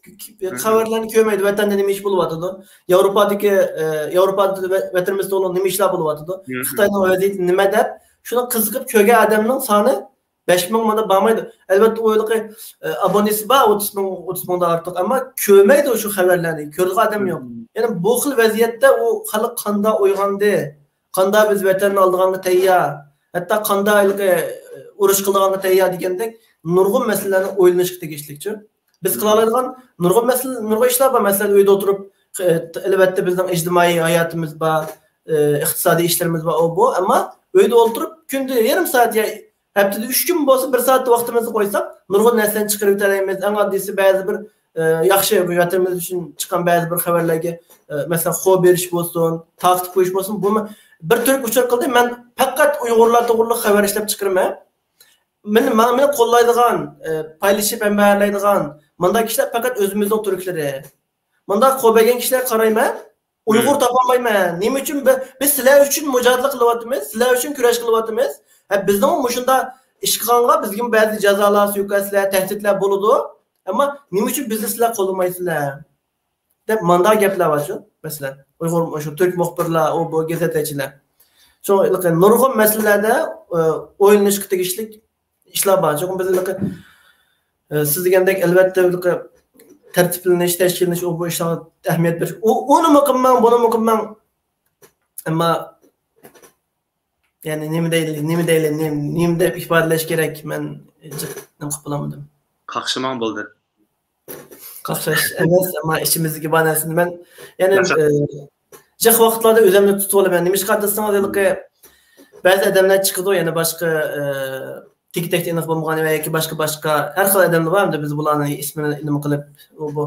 Masalan, yomon odamlar, Uyg'urlar ziyonli ish qilayotgan odamlar bor. Biz u qarzot xalqimiz o'qimaydi. Ya'ni ko'k bayroqni chiqarib qo'ysa Facebook bu yaxshi ekan deydi. Amaliyotda u Facebook bilan chiqarib qo'yish bir tiyinlik bir nima emasda. Ammo qilayotgan amaliy ziyonkashlik ishlar nurg'un ishlar bor. Bu narsani oshkorlasak biz 24 soat kecha-kunduz ular bilan urush qilsak bo'ldi. Mushlashsak, pichoqlashsak, tillashsak, ular axloqini buzib, haqorat qiladi. Biz ham tang bo'lsak bo'ldi. O'chaq bizning ular bilan hech qanday farqimiz qolmaydi. O'zimizning nazaridami, urtiqlarning nazaridami, xalqning nazaridami hech qanday e'tiborimiz qolmaydi. Axloqsiz bo'lamiz, jidalchi bo'lamiz, o'chi-bo'chi bo'lamiz. Shunga biz tang turmaymiz. Haqorat qilib bo'lgan boshqa bizni ayblaganlarning bizni necha 10 hassa aybi chiqdi amaliyotda. Buni oshkorlasak yaxshi bo'lmaydi. Chunki hamma narsani boshqalarning bizga yetkazib, bizga o'rgatishning hojati yo'q. U necha 10 ming, necha million odamga hamma narsani ilib aytasatni tat, hamma narsani biz o'rgatib bo'lmaymiz. Jib ish ko'rgan, yurt ko'rgan odamlar bo'lgandan keyin izlanishimiz kerak. Kim nima ish qilyapti, bu ishdan qanday foydasi bor? Qaysi tashkilotda nima ish qilyapti, bundan qanday foydasi bor? Xitoy nima ishlarni qilyapti, vatanimizda nima ishlar bo'lyapti? Bu narsalarni izlanishimiz kerak. Bir siyosat qilaman degan odam, bir vatan da'vosi qilaman degan odam cho'qim o'zining vataniga munosabatli bo'lgan, masalan biz Turkiyada yashayotgan bo'lsak, Turkiya siyosatini yaxshi bilishimiz kerak. Turkiya bilan boshqa davlatlar yoki boshqa tashkilotlar qanday dushmanchilik qilyapti, Turkiyaning qanday qiyinchiligi va qanday ortiqchiligi bor. Biz Turkiyaga qanday qilsak bakroq Uyg'urlar uchun manfaati bor. Albatta Turkiyaningki Uyg'urlar qilayotgan xizmati yetarli emas, qilgan yordami yetarli emas. Texmo bakroq nima qilish kerak, ovoz chiqarish kerak. Bu masalalarni ko'p o'ylanishimiz kerak. Yevropa, masalan, Isroil, bu Amerika nima qilyapti, nima uchun qilyapti? Bu qanday kelgusida qanday bo'lishi mumkin, 5 yildan keyin qanday bo'lishi mumkin? Bundan burun qanday degan masalalar ustida izlanishimiz kerak. Biz o'ylaymiz, uyda o'tiramiz, xizmatimizni qilamiz, bolalarga qaraymiz, andan keyin nima deymiz? Men vatan uchun jon beraman, jinim pida. Shahid bo'laman. Oddiy narsa. Ammo biz shaxsan men bu jiq narsalarni plan qildim, jiq narsalarni o'yladim. Ammo biz o'ylagan boshqa, niyat qilgan boshqa, amaliyotda biz qila oladiganimiz, taqtimiz yetilgan boshqa bo'ldi ekan-ku. Shunga Alloh subhanahu va taolo sizlar qilolmaydigan ishlarni qilamiz deb quruq eg'izda gap qilmanglar deb mushta deb ekan. Shunga biz shuningga tushliq jon beramiz deyotgan bo'lsak, jonimizni berishdan oldida azroq bir parcha go'shimizni, qulog'imizdan bir parchasini bir boqaylik. Beralaymizmi? Yanchig'imizdan azroq bir narsa chiqib bir ishlar vatanimiz uchun ishlatib boqaylik va yoki boshqa yo vaqtimizni sarf qilib siyosatni izlaylik. Albatta men o'yladim, yana izlanib bir narsadan xabardor bo'lgan odamlar bek ko'p, ammo yana jim turbilig'lik harakat qilishim mumkin. Men bugun bakroq ishlab ketib qoldim, hayajonlanib, aslimlarga gap qilmaydim. Xalqlar bir narsa deydi, bu xalqlar jidallashmaydi deb o'zim so'radim bugun. Bekrak işitip kaldım. Programın vaktimi bir saatten işip kaldı. Bizim köyün kırındaşlarımızın Allah razı olsun. İmkaniyet olsa taktip koyalım bu programını. Sizden başka ahırda vakt uzun kes ilişkisi yok. Tefsirleri bazı bir meselelerini uçuklu ötey dep unutulup kalan bayanlayak diyemegen meseleler kalsa bir uçuklu etsanız andikin programını akılak tutsak. Abaynenek biz birinci kıtım kesilip kaldık. Onun da degende şu qaysi tashkilotlar cho'ngroq chiqyapti, jiq chiqyapti, yaxshi chiqyapti degandek buni uning da javob berdim, men qayta davatay. Cho'ngroq tashkilotlar cho'ngroq ish qildi. Kichikroq tashkilotlar o'ziga tushliq ishlarni qildi. Shuning bilan cho'ng kichik demay, anondan keyin garchi biz foydasini ko'ramisak, voy buningga nima uchun pul berdik, voy buningga nima uchun sarf qildik, buning uchun ajab mash ahmidi degandek uni demay, Xitoy qaratganlar bo'lsa, masalan bugun shu ish ahmidi ularni tillash yeriga yana tamam maduran bo'lmadi. Ya bo'lmasa mening fikrim bor, kelaqida bunda qilsanglar qanday bo'lar? deb mesela fikir nim qilish shaklida va inshaalloh bu fikrlarni tashkilotni xato tushunib qolmay va meni tanqid qilyapti demay, bu qarindoshimiz fikr qilibdi, o'ylashga tegishli biz qo'yib yozib qo'yaylik, kelib qarab boqaylik deb bunday shaklda yani xalq bilan bo'lgan munosabatni quyuqlashtirsa, bu yaxshi bo'ldi deb qarayman. Mushuni jiqroq qilaylik. Ya'ni biz tashkilotlarni tilashdan hech bir vaqtimiz yo'q. Ular uchiq oshkor tilgandan hech bir foydasi yo'q. Mayli o tashkilot bo'lsin, mayli shaxs bo'lsin, masalan deylik, bir odam musulmon emas. yoki gunoh masiyat qilyapti, yo haroq ichib tomosha qilyapti. Voy sen haroqkash, o'g'ri, oq, shoq deb tillasak, u kishi hargiz o'zgarmaydi. Texmi qilishib bekra gunoh masiyat qilibdi. Shunga da'vatdimi güzel axloqqa, mehr muhabbatga qarindoshlikka shu xil shaklda mangdi. Abi men bir narsani unutib qoldim, o'sha xalqimizning orasidagi bir hikoyani so'zlab bergim keldi. Bu burunli so'zlagan bir hikoya edi. O'sha Turkiyada endi bilimiz abiyamda 50 mingdan ortiq Uyg'ur bor, buning ichida har xil odamlar bo'ladi. Ve hayatida Türkiye'ye gelip 7-8 yıldan beri hayatida namoyishga chiqib bakmagan, hem namoyishni to'g'ri deb qaramaydigan eg'izda bir 10 necha bola tutildi. Shu bir qancha oy avval tutilgandan keyin menga telefon qildi. Anandan keyin deydi, Anvarjon siz bizning ayollarimizni boshlab, ya'ni 10 necha odamning ayolini ilib Anqaraga berib bakanlıktan aldık namoyish qiling. Yani namoyishda xato, vatanni qutqizish uchun yoki vatandagi zulmni oltish uchun, vatandagi urug' tuqqanlar xalqini uchun, xalqini qutqizish uchun namoyish qilsa, bu gunoh bo'lmaydi, xato. Ammo o'zi turmaga kirib qolsa, yaban sho'bisiga kirib qolsa, o'zini qutqizish uchun ayolninki, ya'ni bir ayolning mahramsiz, men bilan masalan, mahramsiz safarga chiqib, Anqaraga berib namoyish qilishi to'g'ri. Men shu bir o'yinlash qilish masala masalanchi. Ama o kişiler qanday kişiler, men jinimni berman, oy islom, oy shahodat, shahidlik deydigan kişiler. Ama namoyish xato, nima xato? Necha million odamning dardini anglatish uchun namoyish qilsa xato. Vatan uchun namoyish qilsa xato.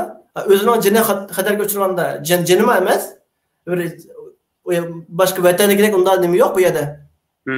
Yok, aşkaldığa iş yok. Televizorlar bak, kaynakçılar bak, normal neyim endi. Aşağıda turuşka mesela ayollarını aşağıya apıran diyen bana bir mesele oldu. Şoňlaşka özümüzni dansep bekişimiz gerek. Men qançılık edem. O kişiler başkalarını yaratmaydı, takva emas, o bu falan. Ama özümüzni bir yes qilishimiz gerek. Mening sabrim qançılık, fedakarligim qançılık. Oylap bakыңlar. Normalde beyet hazır mı çıkmaydı, o bal turmadan çıktı. Bir neçe ay oldu. Hazır mı çıkmaydı başka? Hiç çıkmaydı. Estağfurullah. Mesela işte. Yani neyimiz? Hem biz quruq gap bilan emas, çoğ gap bilan emas. Hamma adam Anvarjondek bulamaydi ki şu. Biz bu bir ish qilib bo'lmadik. Amaliyotda rost gapni qilsak, bizning mo'yliqi hech bir nima yo'q, hamda qo'llash desak iqtisod emas. Biz atrofimizda bizning bu kamchiligimizni nima qilib yaxshi ish qilyapsiz. Ma'naviy jihatdan yanimizda turib qila olsa, masalan, abiyam deb o'tib, Turkiyaning o'zidimi Xitoyning bayrog'ini esib qo'ygan tashkilotlar bor, Uyg'urlar bor. Bunday aytgancha bakroq dimlar bor. Shular tarafdanmi tahdidlar bo'ldi. Bizmi yanimizda bunda bir odamlar bo'lsa, bir-birimizni qo'g'day oladigan, bir-birimizga sahib chiqa oladigan buna adamlar bolsa biz bu qo'rqmay ko'ksimizga kirib chiqalaymiz masalan. Ba'zi bir gaplarni bu bo'lgan amaliy ahvollarni o'tirib chiqib deyolmaymiz, ammo biz yolg'iz tashlanib qoldik. O chog'da boshqalar bilan bir narsa deyishish, u bu narsa jiq narsalardan ojiz kelib qolamiz yani. Amaliyotda biz kishilar deydi, o'zining jindan qo'rqib, ya bu o'tirg'i chiqmamdi. Bir ishning o'zimizni bir surishtirib boshqalarga men nima ish qildim. Bu hayotini fido qilsak qilamiz, ammo bir qimmati bo'lish kerak-da, bir kichik bir demak ish uchun tamom deb bahona nima qilib hayotimizni sarf qilsak bir ahamiyati yo'qki. Cho'ngroq bir ishlar bo'lsa hayotimiz qimmatli bo'lgandan keyin. Nurg'un masalalar bor. Sizning balkim nurg'un dardingiz bor demagan bilan, demagan bilan nurg'unlig'an haqsizliklar, adolatsizliklar. Başo bir-birimiz bilan qarindosh bo'lish bek kamchil, qo'llash bek kamchil. Payg'ambarimizning Madinaga ijara qilib chiqqan chog'da sahobalar bilan eng oldi bilan qarindosh qilib tashviyadik ansar va muhojirlarni. Biz qarindosh bo'lmay, bir-birimizning dardiga darmon bo'lmay, balki nurg'un qarindoshlarimiz ashundaqlikqa boshqalar haqsiz pullarni yeyolsa, bozak qilib olsa, yani masalan kurdlar deymiz, armaniylar, nurg'unlig'an millat bor Turkiyadami? Men ismini o'qimaydigan.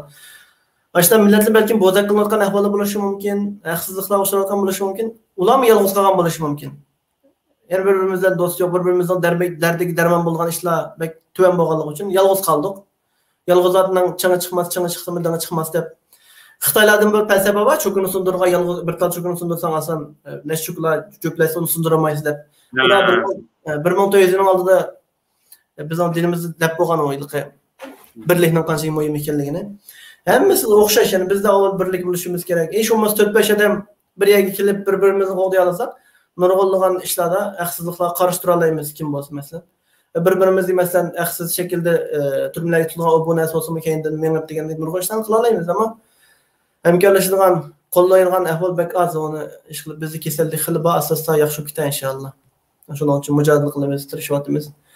Hamma shu biz bir işte çokum g'alaba qozonma, çokum foydalama deb emas, çokum bir xolis niyatda mayli abiyam siz dedingiz, ammo menda badal to'lasam buning foydasi bo'lmi deya bo'ldi qilaylar emas. O ish endi xolis niyatda bo'lsak, Alloh rizosi bo'lsa, o ishda biz moddiy jihatdan yoki jismoniy jihatdan yaralangan bo'lsak yoki ziyodatgan bo'lsakmi, yoki tayoq yegan bo'lsakmi, Alloh rizosi bo'lganligi uchun har qanday ishda bir ajr savob bo'ldi degan nazariya bilan, iymon bilan harakat qilsak, herkes mi tushkunlashmaymiz. Bu shu tushkunlik bek ko'p. Buni mu deputatlar uzatsin bu vaqt. Meni bir yaxshi narsa xotirlab qo'ydim. Masalan, o'xshab qoldi abay degandek, tutliq qilib ayollarimizni anqirag'i bor degandek, menga birisining oilasi tutliq qolsa, işte muxbirlarga nim qilish uchun endi menga telefon qildida, qanday deyish kerak, qanday nim qilish kerak degan chog'da o'xshab qolgan gap bo'ldi. Ya'ni men buni desam, palonchi muxbirlar ko'rsam, foydasi bo'lamdi deb mas'ul tushdi. Ya'ni chiqamdi yoki bo'lmasa qo'yib beramdi lagerdan, yo bo'lmasa Turkiyadagi turmadan qo'yib beramdi, men bilmayman. Lekin bu zaten qilishga kuchli bir ish bu. Buni chiqishimiz kerak. Beshig'i kelsa, qilsa, xalqni qutqarish uchun qilmaysan. Yo'q, uni bırak. Masalan, hozir qilishdan burun mushni qilsam, mal palonchi muxbirning ziyoratini qabul qilsam, tuqqunimni qo'yib beramdi. Shuni men buni javob qanday, ya'ni maqola chiqsa, oylingiz haqida bu yerdan qo'yib beradigan gap yo'q. Lekin qo'yib bersin, qilishingiz kerak uni. Ma'ni tushunmayapti-ku. Bu bir uyg'onmaslikdan bir sababida u bir muxbirdanki, muxbir ya bir zo'ngtong emas, ya bir polis mudiri emas, saqchi boshliq emas. O qo'yib berish qo'yib emas, muxbir o'zi o'qimaydi. Boshqa hukumatning qo'lidagi ishda u uyg'onmaslikning bir nimasi. Yana bir shu bizim men shaxsan shu bir necha qarindoshlarimiz bilan, hamshirlarimiz bilan boshqa bir ijtimoiy faoliyatlarni qilyapmiz. Mush faoliyat jarayonida nima gap ko'p uchraydi desangiz, mushu qilinayotgan faoliyatlarning mayli namoyish, mayli muxbir ziyorati, o bu televizion programmalarga chiqish darhol bizga bir ma'lum foyda yetganmidi, foydasi yo'qkan deb, foydasi bo'lmadi degan narsa avtomatik shaklda chiqib turib, bir necha qatimlab chiqadi-ku. Masalan, bir necha qarindoshlarimning og'zidan oyda bir qatim chiqib qoldi ekan. Yana boshqa bir necha qarindoshlarimiz bor. O qarindoshlarimiz hali cho'ng davlat televiziya kanallariga, masalan Almaniyaning, Amerikaning o bu kanallarga jiq chiqdi. Ama nimdeydi deseniz paydası yokken de hazır fakat çekilip ketdi şu. Fakat şu Xitaydan F5'ni açıdığan, hakikatni, madaq çetkan çağda hakikatni aşkarlap etadigan, işten çekinip çıkkan adam mı anca çıkıp ba. Bu meselenin ayeti igri meselelerden birisi, derhallam bir iş neyini beylik bu ketmese bir paydasını derhallam xuddi. Çünkü meselen sen azı qancha şuqmayma, ama meselen şu bizning Xitayning zeminimizde bisivağanning yaqi. O çağda mı demeli 90 yılning yaqi. Muşu her xil teşkilatlar hazır kim 30-40 yılning yaqi dava qilayotgan insanlar var. Mesela şularni o'ylab baqsak, ular 20-30, biz 20 demi 10 yil mesela 10 yilning yaqi qilyapti. Mesela shularmi ayni davrda bir yil qilib qo'yib buni foyda yo'q desa, şu dava yo'q. Hozirgi biz maqtayotgan tashkilotlarning hech biri bo'lmaydi-ki. Yani bu yol uzun yani inşallah yani qisqa bo'lib ketadi, lekin uzun yani muşta buludike şu.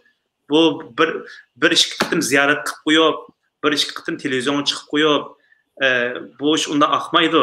Hatto biz bugungi kunlikda bizning kanalimiz mesela Tokis Türkistan bo'lsa, mesela sizning kanal, mesela sizning kanalni nurg'un insonlar tanıydı mesela Uyg'ur bil, shunami?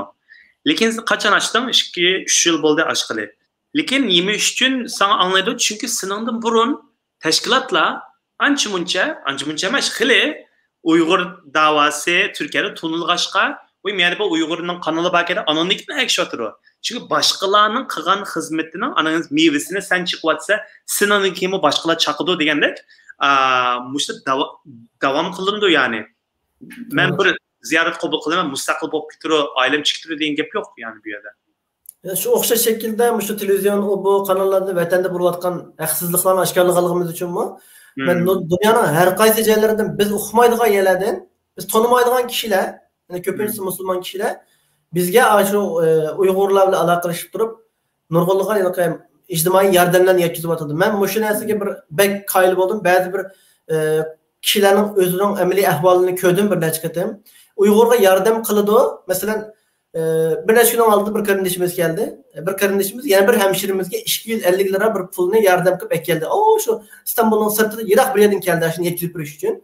O'zining qo'liga qarsam, ekranda şu paç bo'lib ketgan ajoyib modadan qolgan 100 liraga olmaydigan bir telefon tutib atadi. Kiyim-kechaklarimiz shundayliqi kona pul olmaydigan. Aşındaylık amaliyotda şu 250 lira pulga telefon alsam belki onun yaşlar telefon keldi. Ya kiyim-kechakda texim yaxshiroq nim bo'ldi. Ona o'xshab bir necha kishilarla ko'rishdim, shunda uchrab qoldi, Uyg'urlarga yordam qilayotgan. O'zining oila sharoiti mushadagi şu İstanbulda yashayotgan Uyg'urning eng nachar Uyg'urningmi turmushida nacharroq turmush kechirdi Allah. Yordam qildi. Bu mu bir biz yordam uchun qilmaymiz-da, lekin kelgusidagi bir pidakarlık kılgan çoğurak işlerdim, ulamı çokum koşuldu bilgenlik için. Onun başka nurgulluğun panahlık meseleleri olsun Avrupa'daki panahlık birdiğen, başka ictimai bu işlerdim o. Şu biz bir nereden devatkallığımız için bilip Uygur'da tunup muşunda iş baken de nurgulluğun işler el bulup atıldı. Bu mesela nime el buldu? Onun başka bir mesele var. Hazır isimde çıkıp kaldı. Siz başka tulgargan nazımız olsa Mesela qaqşaymızgo ilqi Filistinliklar o kadar insan çıktı dünyada, lekin Filistinliklarning şu kunga Filistinliklarni bizga o'xshash şu namoyishlar soni az vaqtlar bordi. 10 yil oldira, 20 yil oldira, 30 yil oldira. Bugungi kunlikda ular şu taskunlarni o'tkazib bugungi kunlikda keldi. Biz bo'lsak, bizda yaqinning yaqi 3-4 yil bo'ldi biz to'xtamay xilijix bir şekilde namoyish qilyapti, yaqinni yaqin chiqyapmiz biz. Burun bo'lsa shu muhim kunlarda masalan Urumchi voqeasi, G'ulji voqeasi, Barin voqeasi degan mushta Xitoyning qurilgan kuni degandek mushta chaqlardan biz namoyish qildik. Bunda hareketler bizde yeni başlandı. 3-4 yıl oldu bunu. O kadar yoktu yani. Oradaysiz. Bu yılki davani yani bu bir insanın hayatındaki en kıymetli narsa değişki buldu deb qarayman. Şahsen özümün düşüncesi bo'yicha mening hayotim faqatla shu haq uchun mücadele qilish, haq uchun kurash qilish, inqilob qilish deb o'ylayman o'zim. Birdan-bir shu nishonim. Bu yo'lda hayotimizni oxiriga qadar bu yo'lda davomlashtiramiz. Yani mesela o'ylayli, normal o'ylayli, hamma narsani unutib bir narsa o'ylayli. Dunyoning har qanday bir yeriga borsa, her qanday bir yerdagi inson, o mayli musulmon bo'lsin, musulmon bo'lmasin, kim bo'lsin, Hamma inson oldi bilan bir ziminlik uyum bosgan degan narsani orzu qildi. Bir yani 2 yig'izlik yo 3 yig'izlik bir uyni setilish uchun qancha yillar ayvondagi ishlash kerak. Pulni yig'ib, ya'ni iqtisodchilik bilan osh qolgan shosimi, nim bo'lsa kiyim ashda pul yig'ish kerak. Eng az 10-15 yil ishlamay turib bir odam, ya'ni eng baldur bo'lsa, bo'lmasa hayoti bo'yicha uy olmay o'tib ketgan nurg'a odam bor. Ammo biz 2 yig'izlik uyning da'vosi emas, biz o bir davlatning da'vosini 35 million insonning masalasini qilyapmiz. Shuning uchun bu 1 yillik 2 yillik manda ish emasligini bir his qilishimiz kerak. Shuning uchun bu yo'lda izchil fidokorlik bilan harakat qilmasak bizni shayton sustlashtirib qo'ydi. Biz ilki mayli g'alaba qilaylik, mayli mag'lub bo'laylik, bu haq deb bilsak, haq uchun davomli ilgilashimiz kerak. Biz atrofimizga qaraydigan bo'lsak, obiyamni deb o'tib ketdik. Eng bizga bilalaymiz, ya'ni az bir qism uyg'ur bilish mumkin. İzdenish kerak. PKK Türkiye'de bir mustaqil bir nima Türkiye'nin yerini ilib Suriye, Iroq bilan chegaralangan Kurdiston qurmiz degan kishilar, abiyam deb o'tdi. Türkiye'deki eng chong partiyalardan birisi HDP. 20 necha milletvekili bor. Normalde ma'u Hudapar bu deganlarning milletvekili yo'q. Büyük Birlikning bir tal milletvekili bor. Saadet Partiyasining bir tal milletvekili, A'laningki 20 necha milletvekili bor. Ajoyib kuchli. Ondan başka 10 minglığan yani askeri var. Amerika uçuk asker kuralları o bu iktisat yerden biri vardı ama 10 neticede 10 yıllardan beri böyle siyasi cihetten olsun, böyle teşvikat cihetten olsun, böyle kurallık cihetten olsun, fidakarlık gösterdi da hala bir mustakil bir devleti bu kekini yok. Ondan başka nurgun Taliban o bu falan filan nurgun nesil var, nurgun kişiler var. Onda bek addilam bu kitaba şu bu yol. Yani aşında uzun yol, aşında fidakarlık talep kıldıgan yol, sabır talep kıldıgan yol. O adilam 3 adamның ya 1-2 ming adamningki jinni berib qo'yishlardan tugab ketirgan bir yol emas. Bu narsani yaxshi bilishimiz kerak, ko'zishimiz kerak. Yani nadonlik, jahillik Xitoydan cho'ng dushman ekan. Men shuni es qildim. Xitoy eng cho'ng dushmanimiz, Xitoy birdan bir dushmanimiz emas. O'zimizning jahilligi, bizning bir narsa izlanmasligimiz, o'ylanmasligimiz, tafakkur qilmasligimiz. Yani men ishni bilmay turib, hamma narsani bilib ketdim deydigan jahillik bu ajoyib cho'ng dushman ekan. Jiq fikrlashim ham o'sha atrofdagi kishilar bilan. Mana deydi. Paranlashish jarayonida shunda dedim, siz dinda o'qiganmi dedim. Men haftaga savad chiqarishda o'qigan, shu ilm batasa o'qiyotgan vaqtimda ustozim tushunqlar birni o'rgandi, uningki hech dinda o'qimadim, ammo dinni to'liq tushunib bo'ldim. Kim kelsa men hammasini din to'liq hammasini bilib bo'ldim deydi masalan. Siyasetga aralashamiz desa, men siyosatga aralashmayman. Hozir men yurt Xitoyning sirtidagi nimalar, vatanning sirtidagi tashkilotlar bir ish qilolmaydi. Men siyosatni hammani bilmayman, men siyosatga aralashmayman. Bu bir jahillik mudashib ketgan chog'da. Bu jahillik. Bu bizningki mush xorliqda qilishimizning eng chong sabablaridan birisi bo'lishi kerak deb shunda o'yladim. Shunglashqa bu shu nadonlikni, jahillikni, bilarmanlikni, kibrni taşışımız gerek. İzlenişimiz, tefekkür kılışımız bir can berimiz deymiz, hemimiz can berimiz deymiz ama şu can belgenge tuşluk bir narsa nima qilayli, izlenayli, ögünayli, bir hareket qilayli, kichkina bo'lsa-mu, anadan keyin bir narsani tushunib yetalaymiz. Endi bu abiyamı deb o'tdik. Ba'zi masalalar, masalan, birisi meni tilida haqorat qildi. Bu ya kazzab, ya Xitoyning odami, ya o bu dedi. Men uning bir narsa jahil, nachar jahil, nadan odamga bir narsa tushib, suhbat qilib puturib bo'lamaydiganmiz, tugitib bo'lamaydiganmiz. Illaki uning bilan suhbatni tugitish uchun ya tillashimiz kerak, ya qo'shishimiz kerak, ya o'ltirishimiz kerak ekan. Bu to'g'riliqmi Imom Azamninki, men ilmlik, bunda o'qigan odam bilan fikrlashib, yengilib boqmadim fikrda. Ko'z qarashda yengilib boqmadim, ammo jahil odam bilan fikrlashib hech qachon yengilib boqmadim deganga o'xshash. Bu jahil bo'lib qolsa odam, u hech nimaga to'g'ri kelmaydi ekan. Shuning uchun bu narsani to'xtataylik. Masalan, tashkilotlar, diniy olimlar bular jiq haqoratlarga, u bu degan bo'htonlarga javob qaytarmaydi. Nima ish qilsangiz, uningga javob qaytardimi? To'xtamasdan javob qaytarish kerak. Oxirida ya tang tillisi bo'ladi, ya tangdan urus bo'ladi. Erdo'g'anda shunda so'raydi, bir muxbir ko'rib qoldim. Deydi, sen nima ishga seni shuncha ko'p kishi haqorat qiladi? Sen nima ishga bunga javob bermaysan? Desa, kulib ketib Erdo'g'an deydi, men agar shularga javob bersam, men davlat boshqarman demay, uydan taloqqa chiqmay, muqim öydlam o'tirib, hammasiga 24 soat javob berib, men javob berib tugitib bo'lmayman. Men shuning uchun ularga javob bermay, o'zimning amaliy xizmatini qilib, xizmatimni ham ko'rsam cho'g'anlar. Ya'ni bir narsa bilgan normal odamlar tushundi. Jahillar yine biz menga ya ziyan yetkazmaydi, malomat qilishlar malomatini davomlashtirdi. Men o'zimning xizmatini davomlashtirmayman. Hisobni Alloh bermadi. Shunga o'xshash, nurg'un vaqtlarda o'ylaymiz, nimishqa bizga haqni olimlar to'g'rini yetkazib bermaydi. Ba'zan o'ylaymiz, shubha qilamiz. Masalan, diniy olimlarni bir narsa o'qimaydi, jahil ya o bu desa, ras shundamidi, bo'lmasa olimlar demish javob qaytarmaydi deb o'ylab qolamiz. Ammo o'zining qimmatini saqlab qolishda bir masalan, eng oddiysi o'ylasak, sizga mi ko'p uchraydi deb o'tdingiz. Bizning bir sarang bizning yuzimizga poq atgan bo'lsa, biz bundan poqni elib atanmaymiz. To'g'rimi? Balki siz Jamol tag'am bilan mendan jiq haqoratlar, mendan jiq til u bu jiq narsa uchrab ketgan bo'lsa kerak. Men bugun 5 jiq gap qilib o'tdim masalan, savollarni so'rab, boshqalarning fikrini yetkazib beratdim xalqimizga. Bugun sal sizga qarshi fikrlarimni o'tirib qo'yibdim. Shu ba'nida ichimdagi ba'nasini aytdim. Sizdan yana bir qatam avion bir degandim, yana boshqa to'liqlab qo'yganimiz bo'lsa. Nereden tüküp aldım. Animo, mesela sana bir sual soruyorum. Mesela abay degandek, bizning işimizde hareketsizlik. Mening hayran qolganim mesela ishimizning farqi nima bilamsan? Yo'q. Farqimiz shu. Men vatandayman, sen mi vatandaysan? Ama sen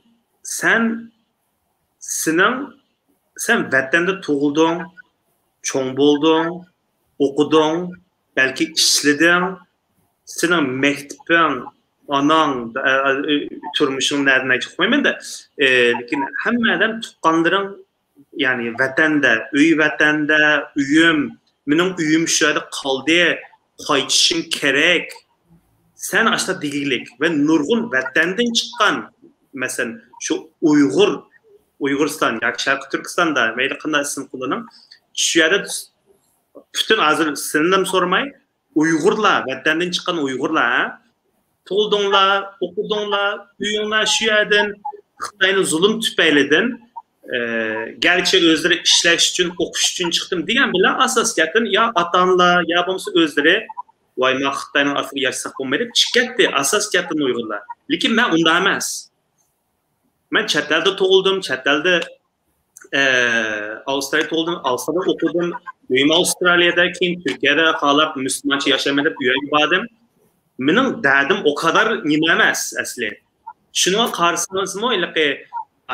Chet elda tug'ilib da'vo qilayotganlar bek az. Qo'lda sanısanız zaten da'vo qilayotganlar az, chet elda tug'ilib qilayotganlar az. Mening hayron qolganim, navada men tug'ilib o'sgan Avstraliya zulm altında bo'lgan bo'lsa, men qanday durumda bo'lardim? Sizlarning uyinglar, dadanglar, acamisi yani meningmi, sizlarning tuqqanlaringlarmi, mening tuqqanlarimlar. Lekin sizlar shu yerdan chiqib, balki nurg'unlaringlar oldimizda ya Xitoy pasportdan yaqinni yoqqa tashib boshqa yana vatandoshlikni olgansizlar yoki bo'lmasa hozirgi Xitoy vatandoshsizlar. Jo'ylqib hozirgacha ashta bog' sizlarga vatanga bo'lgan munosabat meningdimi quyuq. Nima uchun o'zimni maqtaganim emas, nima uchun yani en azından menchilik ish qilayotganlar yo'q. Anlatabiliyor muyum? Tushunishli bo'ldimi bu gap? To'g'ri. Ya'ni Uyg'urlardan vatandan mishaga chiqib, vatandan chet elga chiqqan Uyg'urlardan Xitoyning zulmini ko'rmagan, Xitoy saqchidan tayoq yemagan, Xitoyning xorlashiga uchirmagan Uyg'ur yo'q. Xitoy mal mulkimizni musodir qildi. Bizning mashina, mening mashinam bor vatanda, mashinam yo'q, uyimiz bor, uy yo'q, etizliklar bor, uzumliklar bor, ular yo'q. Ya'ni Xitoydan ashada nurg'ulg'an bu yerda yana o'l deb bo'lsa, yana 1 soat so'zlab ketaman. Ya'ni o kadar insonninki insonga muomala qilamiz-ku, inson muomalasi ko'midik biz Xitoydan va Xitoy saqchilaridan, hukumatdan. Bizda o kadar tuvan gördükki, o kadar eşyalaydıki bizni. Yani o bizde ne çıkadım sordum, nimişki bunda qilsa dedim Xitoyga. Sen Uyg'ur terörist. Deb bizde acayip kopal, acayip silkishlab ishtirib degandek nurg'ulg'an u Xarlıq bek köp. Yani Xitaydan xarlıq kömügen, Xitayning depsendişligi uçurmagan, mal mülki musadara kılınmagan Uygur yok. Hiç yok. Ha. Şunu ben demekçi boğurum. Mesela sendeki insanlar ve vattandan çıkıp aşağıda güzel hayat geçirmel ya ki olmasa çıkıp belki dava kılmıyor. Çıkıp çıketkenler nime üçün yani xuddiliki vatan bilen münasebeti yok deklam. Başka yerde olgandek. Ha, ilki vatanda kavri yok. Namaz çıkmayı teşkil kıllar. Abisinin nimeli olsun ya bir iş ya vatanın ya üyüm yani basit ya mesela vatanını bırakın. Vatan o müstakil kılışını bırak da ya üyüm anan dadan anlatabiliyor ilki. Benim öyle bir ben Xitay ben yılgı Xitay zulümü ben hiç kana zulüm görüp bakmağım ben hayatımda. Hiç kana görüp bakmağım. Vallahi azim. Xitayga basam mı? Ben Xitay estağfurullah. Mane haklılaydı. Mesela burun vatanga basam mı? Xitay tarafında ben bir şey binas kümedim ki ben. Xitay xadimlerden mesela. En fazla köygünüm bizge vatanga bargan çağda bize bir kök kitap çıkarıp verdi. Sen muhbir mi deydi takatlan. Ya ben muhbir emasman bir şeyler tutallarım bazı yer kutta. Bu yani. Bu kadar basit. Yani o hiçbir şey görmedim ya. Ama yani davagarlar bu kadar zulüm kurar, bu kadar lager kirketken çıkan vatan kaytamayotgan Uygurlar bir hareket kılış gerek ya mesela. Doğru. İlla ki urug tuqqani, xulum qo'shnisi, do'st birodarlari her qanday Uyg'urniki ya urug tuqqani aniqlam turmida, har qandayiniki. Xulum qo'shnilari bir nechasi turmida, do'st birodarlari, og'aylari turmida. Hech kimning mening urug tuqqanlarimmi, xulum qo'shnin do'stlarimmi turmida emas deydigan bir tal Uyg'ur yo'q. Hatto Xitoyga ishlaydigan Xitoyning adamining anisi urug tuqqanlari turmida hattoki. Men ba'zi kishilar guvohlik berib o'tadi-ku. Xitoyga ishlagan ya mesela biz buna davatimiz lekin mesela çetelik bulup Uygur olmayıp tişinin karşısında işlememek gibi bu gibanga. Eğer her bir Uygur'un çetelik mesela vatandaşı bırak da çetelik abi 5 milyon Uygur dedin mesela. Kazakistan'da çıkırak buluşka mesela. O Kazakistan'daki çıkırıp mesela Kağan devletimiz 1 milyon desek mi o? 1 milyonun hepsi bolsa bu. Şunun uçuşluk hareket nerede? Ben bunun ayran kılıklık da. Ben işlememek için karab. Şunun kokmay Xitayma ırkı kırgınçılık yok çünkü şunun uçuşluk nimi yok da biraz köylüşümüz gerek. Doğru. Onda onsilik zulüm bolsa Uygurlar bunda turamdı 5 milyon Uygur ba chet elde. Onda Xitay şunu diyelaydı be. Ha. Şimdi abiyam bir meseleni kısqalab qilib o'tib ketdingiz. Ko'pincha kishilar nima qilmoqligi uchun bunday siyosat ishlariga qarashib jiq tafakkur qilib izlanmaganligi uchun ma'lum bir muhim masalani qisqa qilib o'tib ketsak tushunolmaydi. Shuningdek, eng oddiy masalalarni tafsiliy tushuntirish to'g'ri keldi. Abiyam bir deb o'tib ketdingiz. Tamam. Sen tashkilotlarni tilla, da'vatchilarni tilla, nima bo'lsa, hamma odamni tilla. Sen ham yaxshi, ammo sen yaxshi bo'lganki bir ish qil. Tamam? Sening abdidiq Kılışın şart ya. Kılışın şart. Yani ben bu vatan deyime ama vatandan çıkanlar tıhimi vatan deyiş gerek demekçi bu onun. Yani bir iş kılmay, başkalarını tıllaş, hakaretleş, ağırınış, bir iş kılanmaydı deyiş, sükut kılış, oturuş, ağırınış. Bir nesini özgertmeydi ki. Xitayning zulmini azaltmaydı. Xitayni vayron qilmaydi, bizning vatanimiz jim o'rtaga mustaqil bo'lib qolmaydi. Başkalarını ağırınıp jim yetilişiniz, jim oturuşunuz, ben siyasetga aralashmayman deyişiniz bir narsani o'zgartirmaydi. Sizning başkalardan yaxshiroq ish ko'rsatishingizz kerak, boshqani yaratmasangiz, boshqalardan yaxshiroq ish ko'rsatishingizz kerak. Sizning albatta urug' tuqqanlaringiz turmida, qo'lim qo'shningiz turmida, vataningizdan ayrildingiz. Tamam, hech kim turmida emas deydi. Hattoki mol mulkingizga micha qilmaydi. Xitoy shunday yaxshi. Siz o'zingizning vataniga qaytamaganligingiz uchun bir harakat qilishingiz kerak, aniqlik kurash qilishingiz kerak. Har bir diniy ustozdan bir gap var, isim kelib qoldi. Bu programma bek ya o'zaro planshatimiz buni bir diniy ustoz bor, ko'pincha Uyg'urlar biladi, xotirlash mumkin. Bunda bir gap bor. Agar ya'ni bunda bir gap nima qildi? Bir cho'ng dunyoning eng cho'ng olimlaridan birisi deydi, ma'lum bir kishilarga sizlar faqatlam o'limni bilasizlar. Ölümümüz deb faqat o'limdan boshqani o'qimaysizlar. Sizlar o'lgan kishilar degan vaqtida bir olim deydi, asl o'lgan kishi sen. Agar sen hayot bo'lsang, sening Dostum, senin sınırın açan tacavuz uçuravatıdı, öldürülüvatıdı, türmelerge taşınıvatıdı. Sen zulüm uçuravatsa, sen bununla karşı bir hareket kılattın.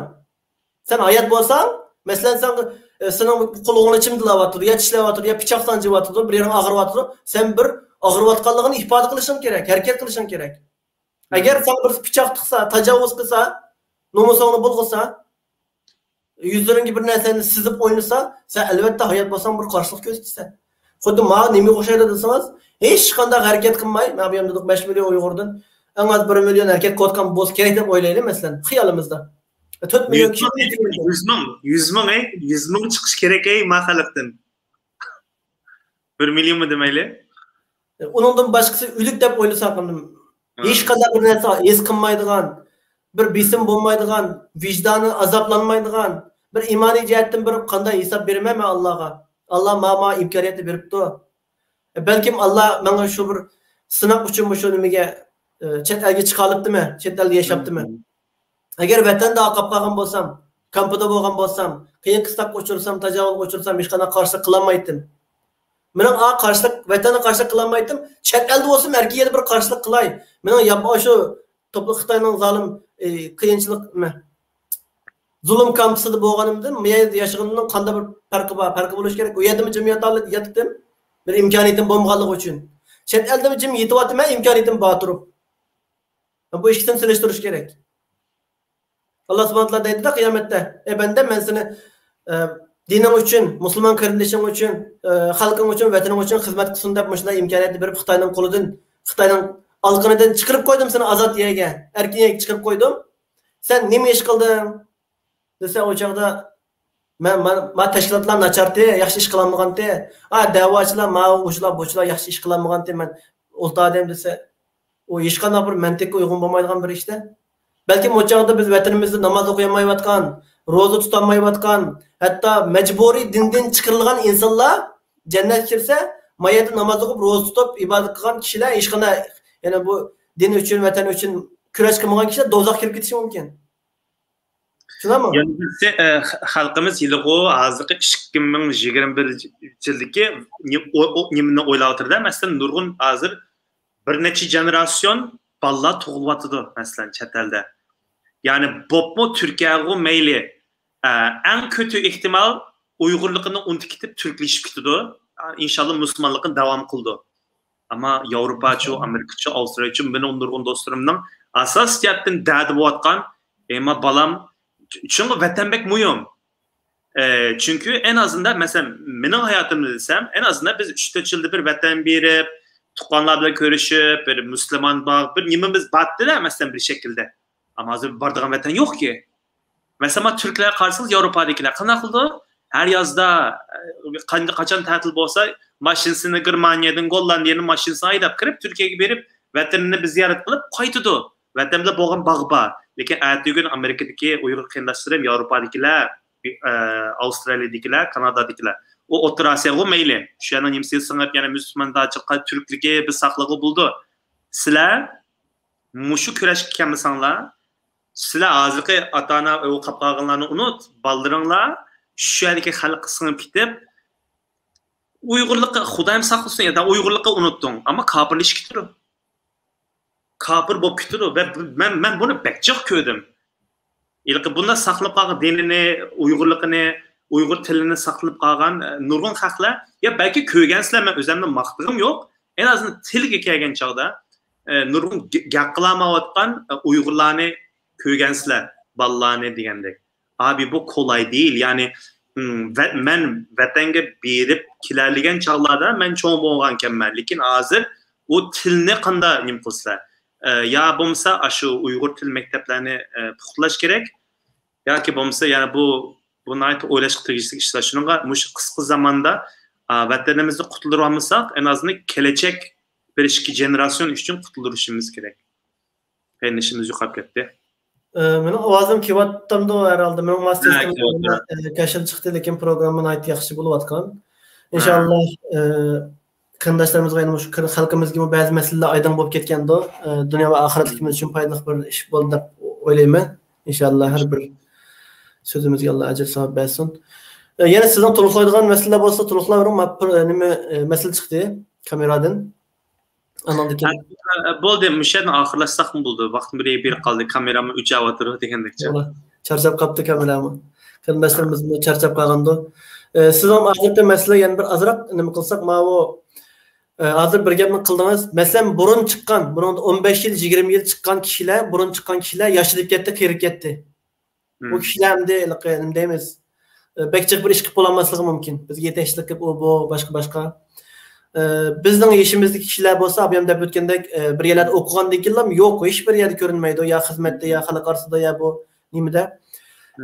Endi kelayotganlar desangiz, har qancha Uyg'ur bo'ldi, Uyg'ur tilini unutmadi, Uyg'ur milliyatchi bo'ldi, bu. Ammo siz degandek Xitoydan bir shaploq yeb boqmagan, ya'ni masalan, yo'lda ketib bordi bir kishi, uningda hech qanday bir yomonlik ko'rmadi. Balkim burun atanımız görüp diken değişim mümkün ki onunla nispeten bir gazap nefret, bir şicaet, bir hareketçilik, oyunculuk bulmaydı o bir zulüm köygen bilen zulüm köygenin cık farkı var. Belki benim bir menfaatle, benim bir amansızlıklar sebebiyle vaz geçip gitişim mümkün, unutup gitişim mümkün. Şunun için biz nayeti cık küçüşümüz gerek, hemimiz bir iş kılanmayman, faydası yok demezsin. Kılalaydıgan her kanda işimizni kılışımız gerek. Bu bir nimet. Şunun için biz başka şu 4-5 yıl şu kısa vakit içinde bir iş kılalasak kılaladık olmasa bizden yo'qolib ketish bosqichi turibmiz. Nesli qurib ketgan hayvonlar deb qo'ymaymiz, butunlay yo'qolib ketgan. Vatanimizda hamda nima ish bo'layotganligini aqchan bilmaydigan odam bo'lmamiz kerak bo'lib Uyg'urlar ichidan. Dunyoda hamma xalq bilib bo'ldi, Uyg'urlar so'yqirim bo'lyapti, qirg'inchilik qilyapti, Uyg'urlarni yo'qib tashlash uchun deb deyapti. Şunun için bu bizden ahırkı tınıklarımız, ahırkı can talışıyotgan mezgilimiz boğanlığı için quruq da'talash, fitna basat, içimizga bir-birimizga hujum qilish degan narsani biroq unutib, birdan bir dushmanim Xitoy degan narsa ustida bakroq ching turib, bu imkoniyatimizdan foydalanib atrofimizdagi kishilarni, yaxshi ish qilayotgan guruhlarni, jamoatlarni qo'llashni, bakroq izlanish, siyosiy jihatdan bir narsa o'rganishni bakroq ko'ngil bo'lsak, mening tavsiyam shu. Qolgan shu qarindoshlarimiz mushtabimizni bakroq taqib qo'yishinglarni umid qilaman. Boshqa programmalar qilganda yaxshiroq chiqdi deb o'ylayman, inshaalloh. Jiq masalalar aydin bo'lib ketganda. Yana ko'rishgacha aman bo'lgaysizlar. Arslan idora qarindoshimga ko'p rahmat aytaman. Allah bu yo'lda sabit qadam qilsin. Oxirgi qadar vatanimiz Sharq Turkistonda mustaqil bo'lgan qadar, shu vatanimizga ko'k ayıltızlıq ko'k bayrog'imizni qilgan qadar, birlashib bo'lgan qadar inshaalloh shu yo'lda davom qilishni nasib qilsin. Hammangizlarga ko'rish aman bo'lgaysizlar. Yaxshi duolarda aslab qo'yaysizlar. Allohga omonat. Allah'a emanet.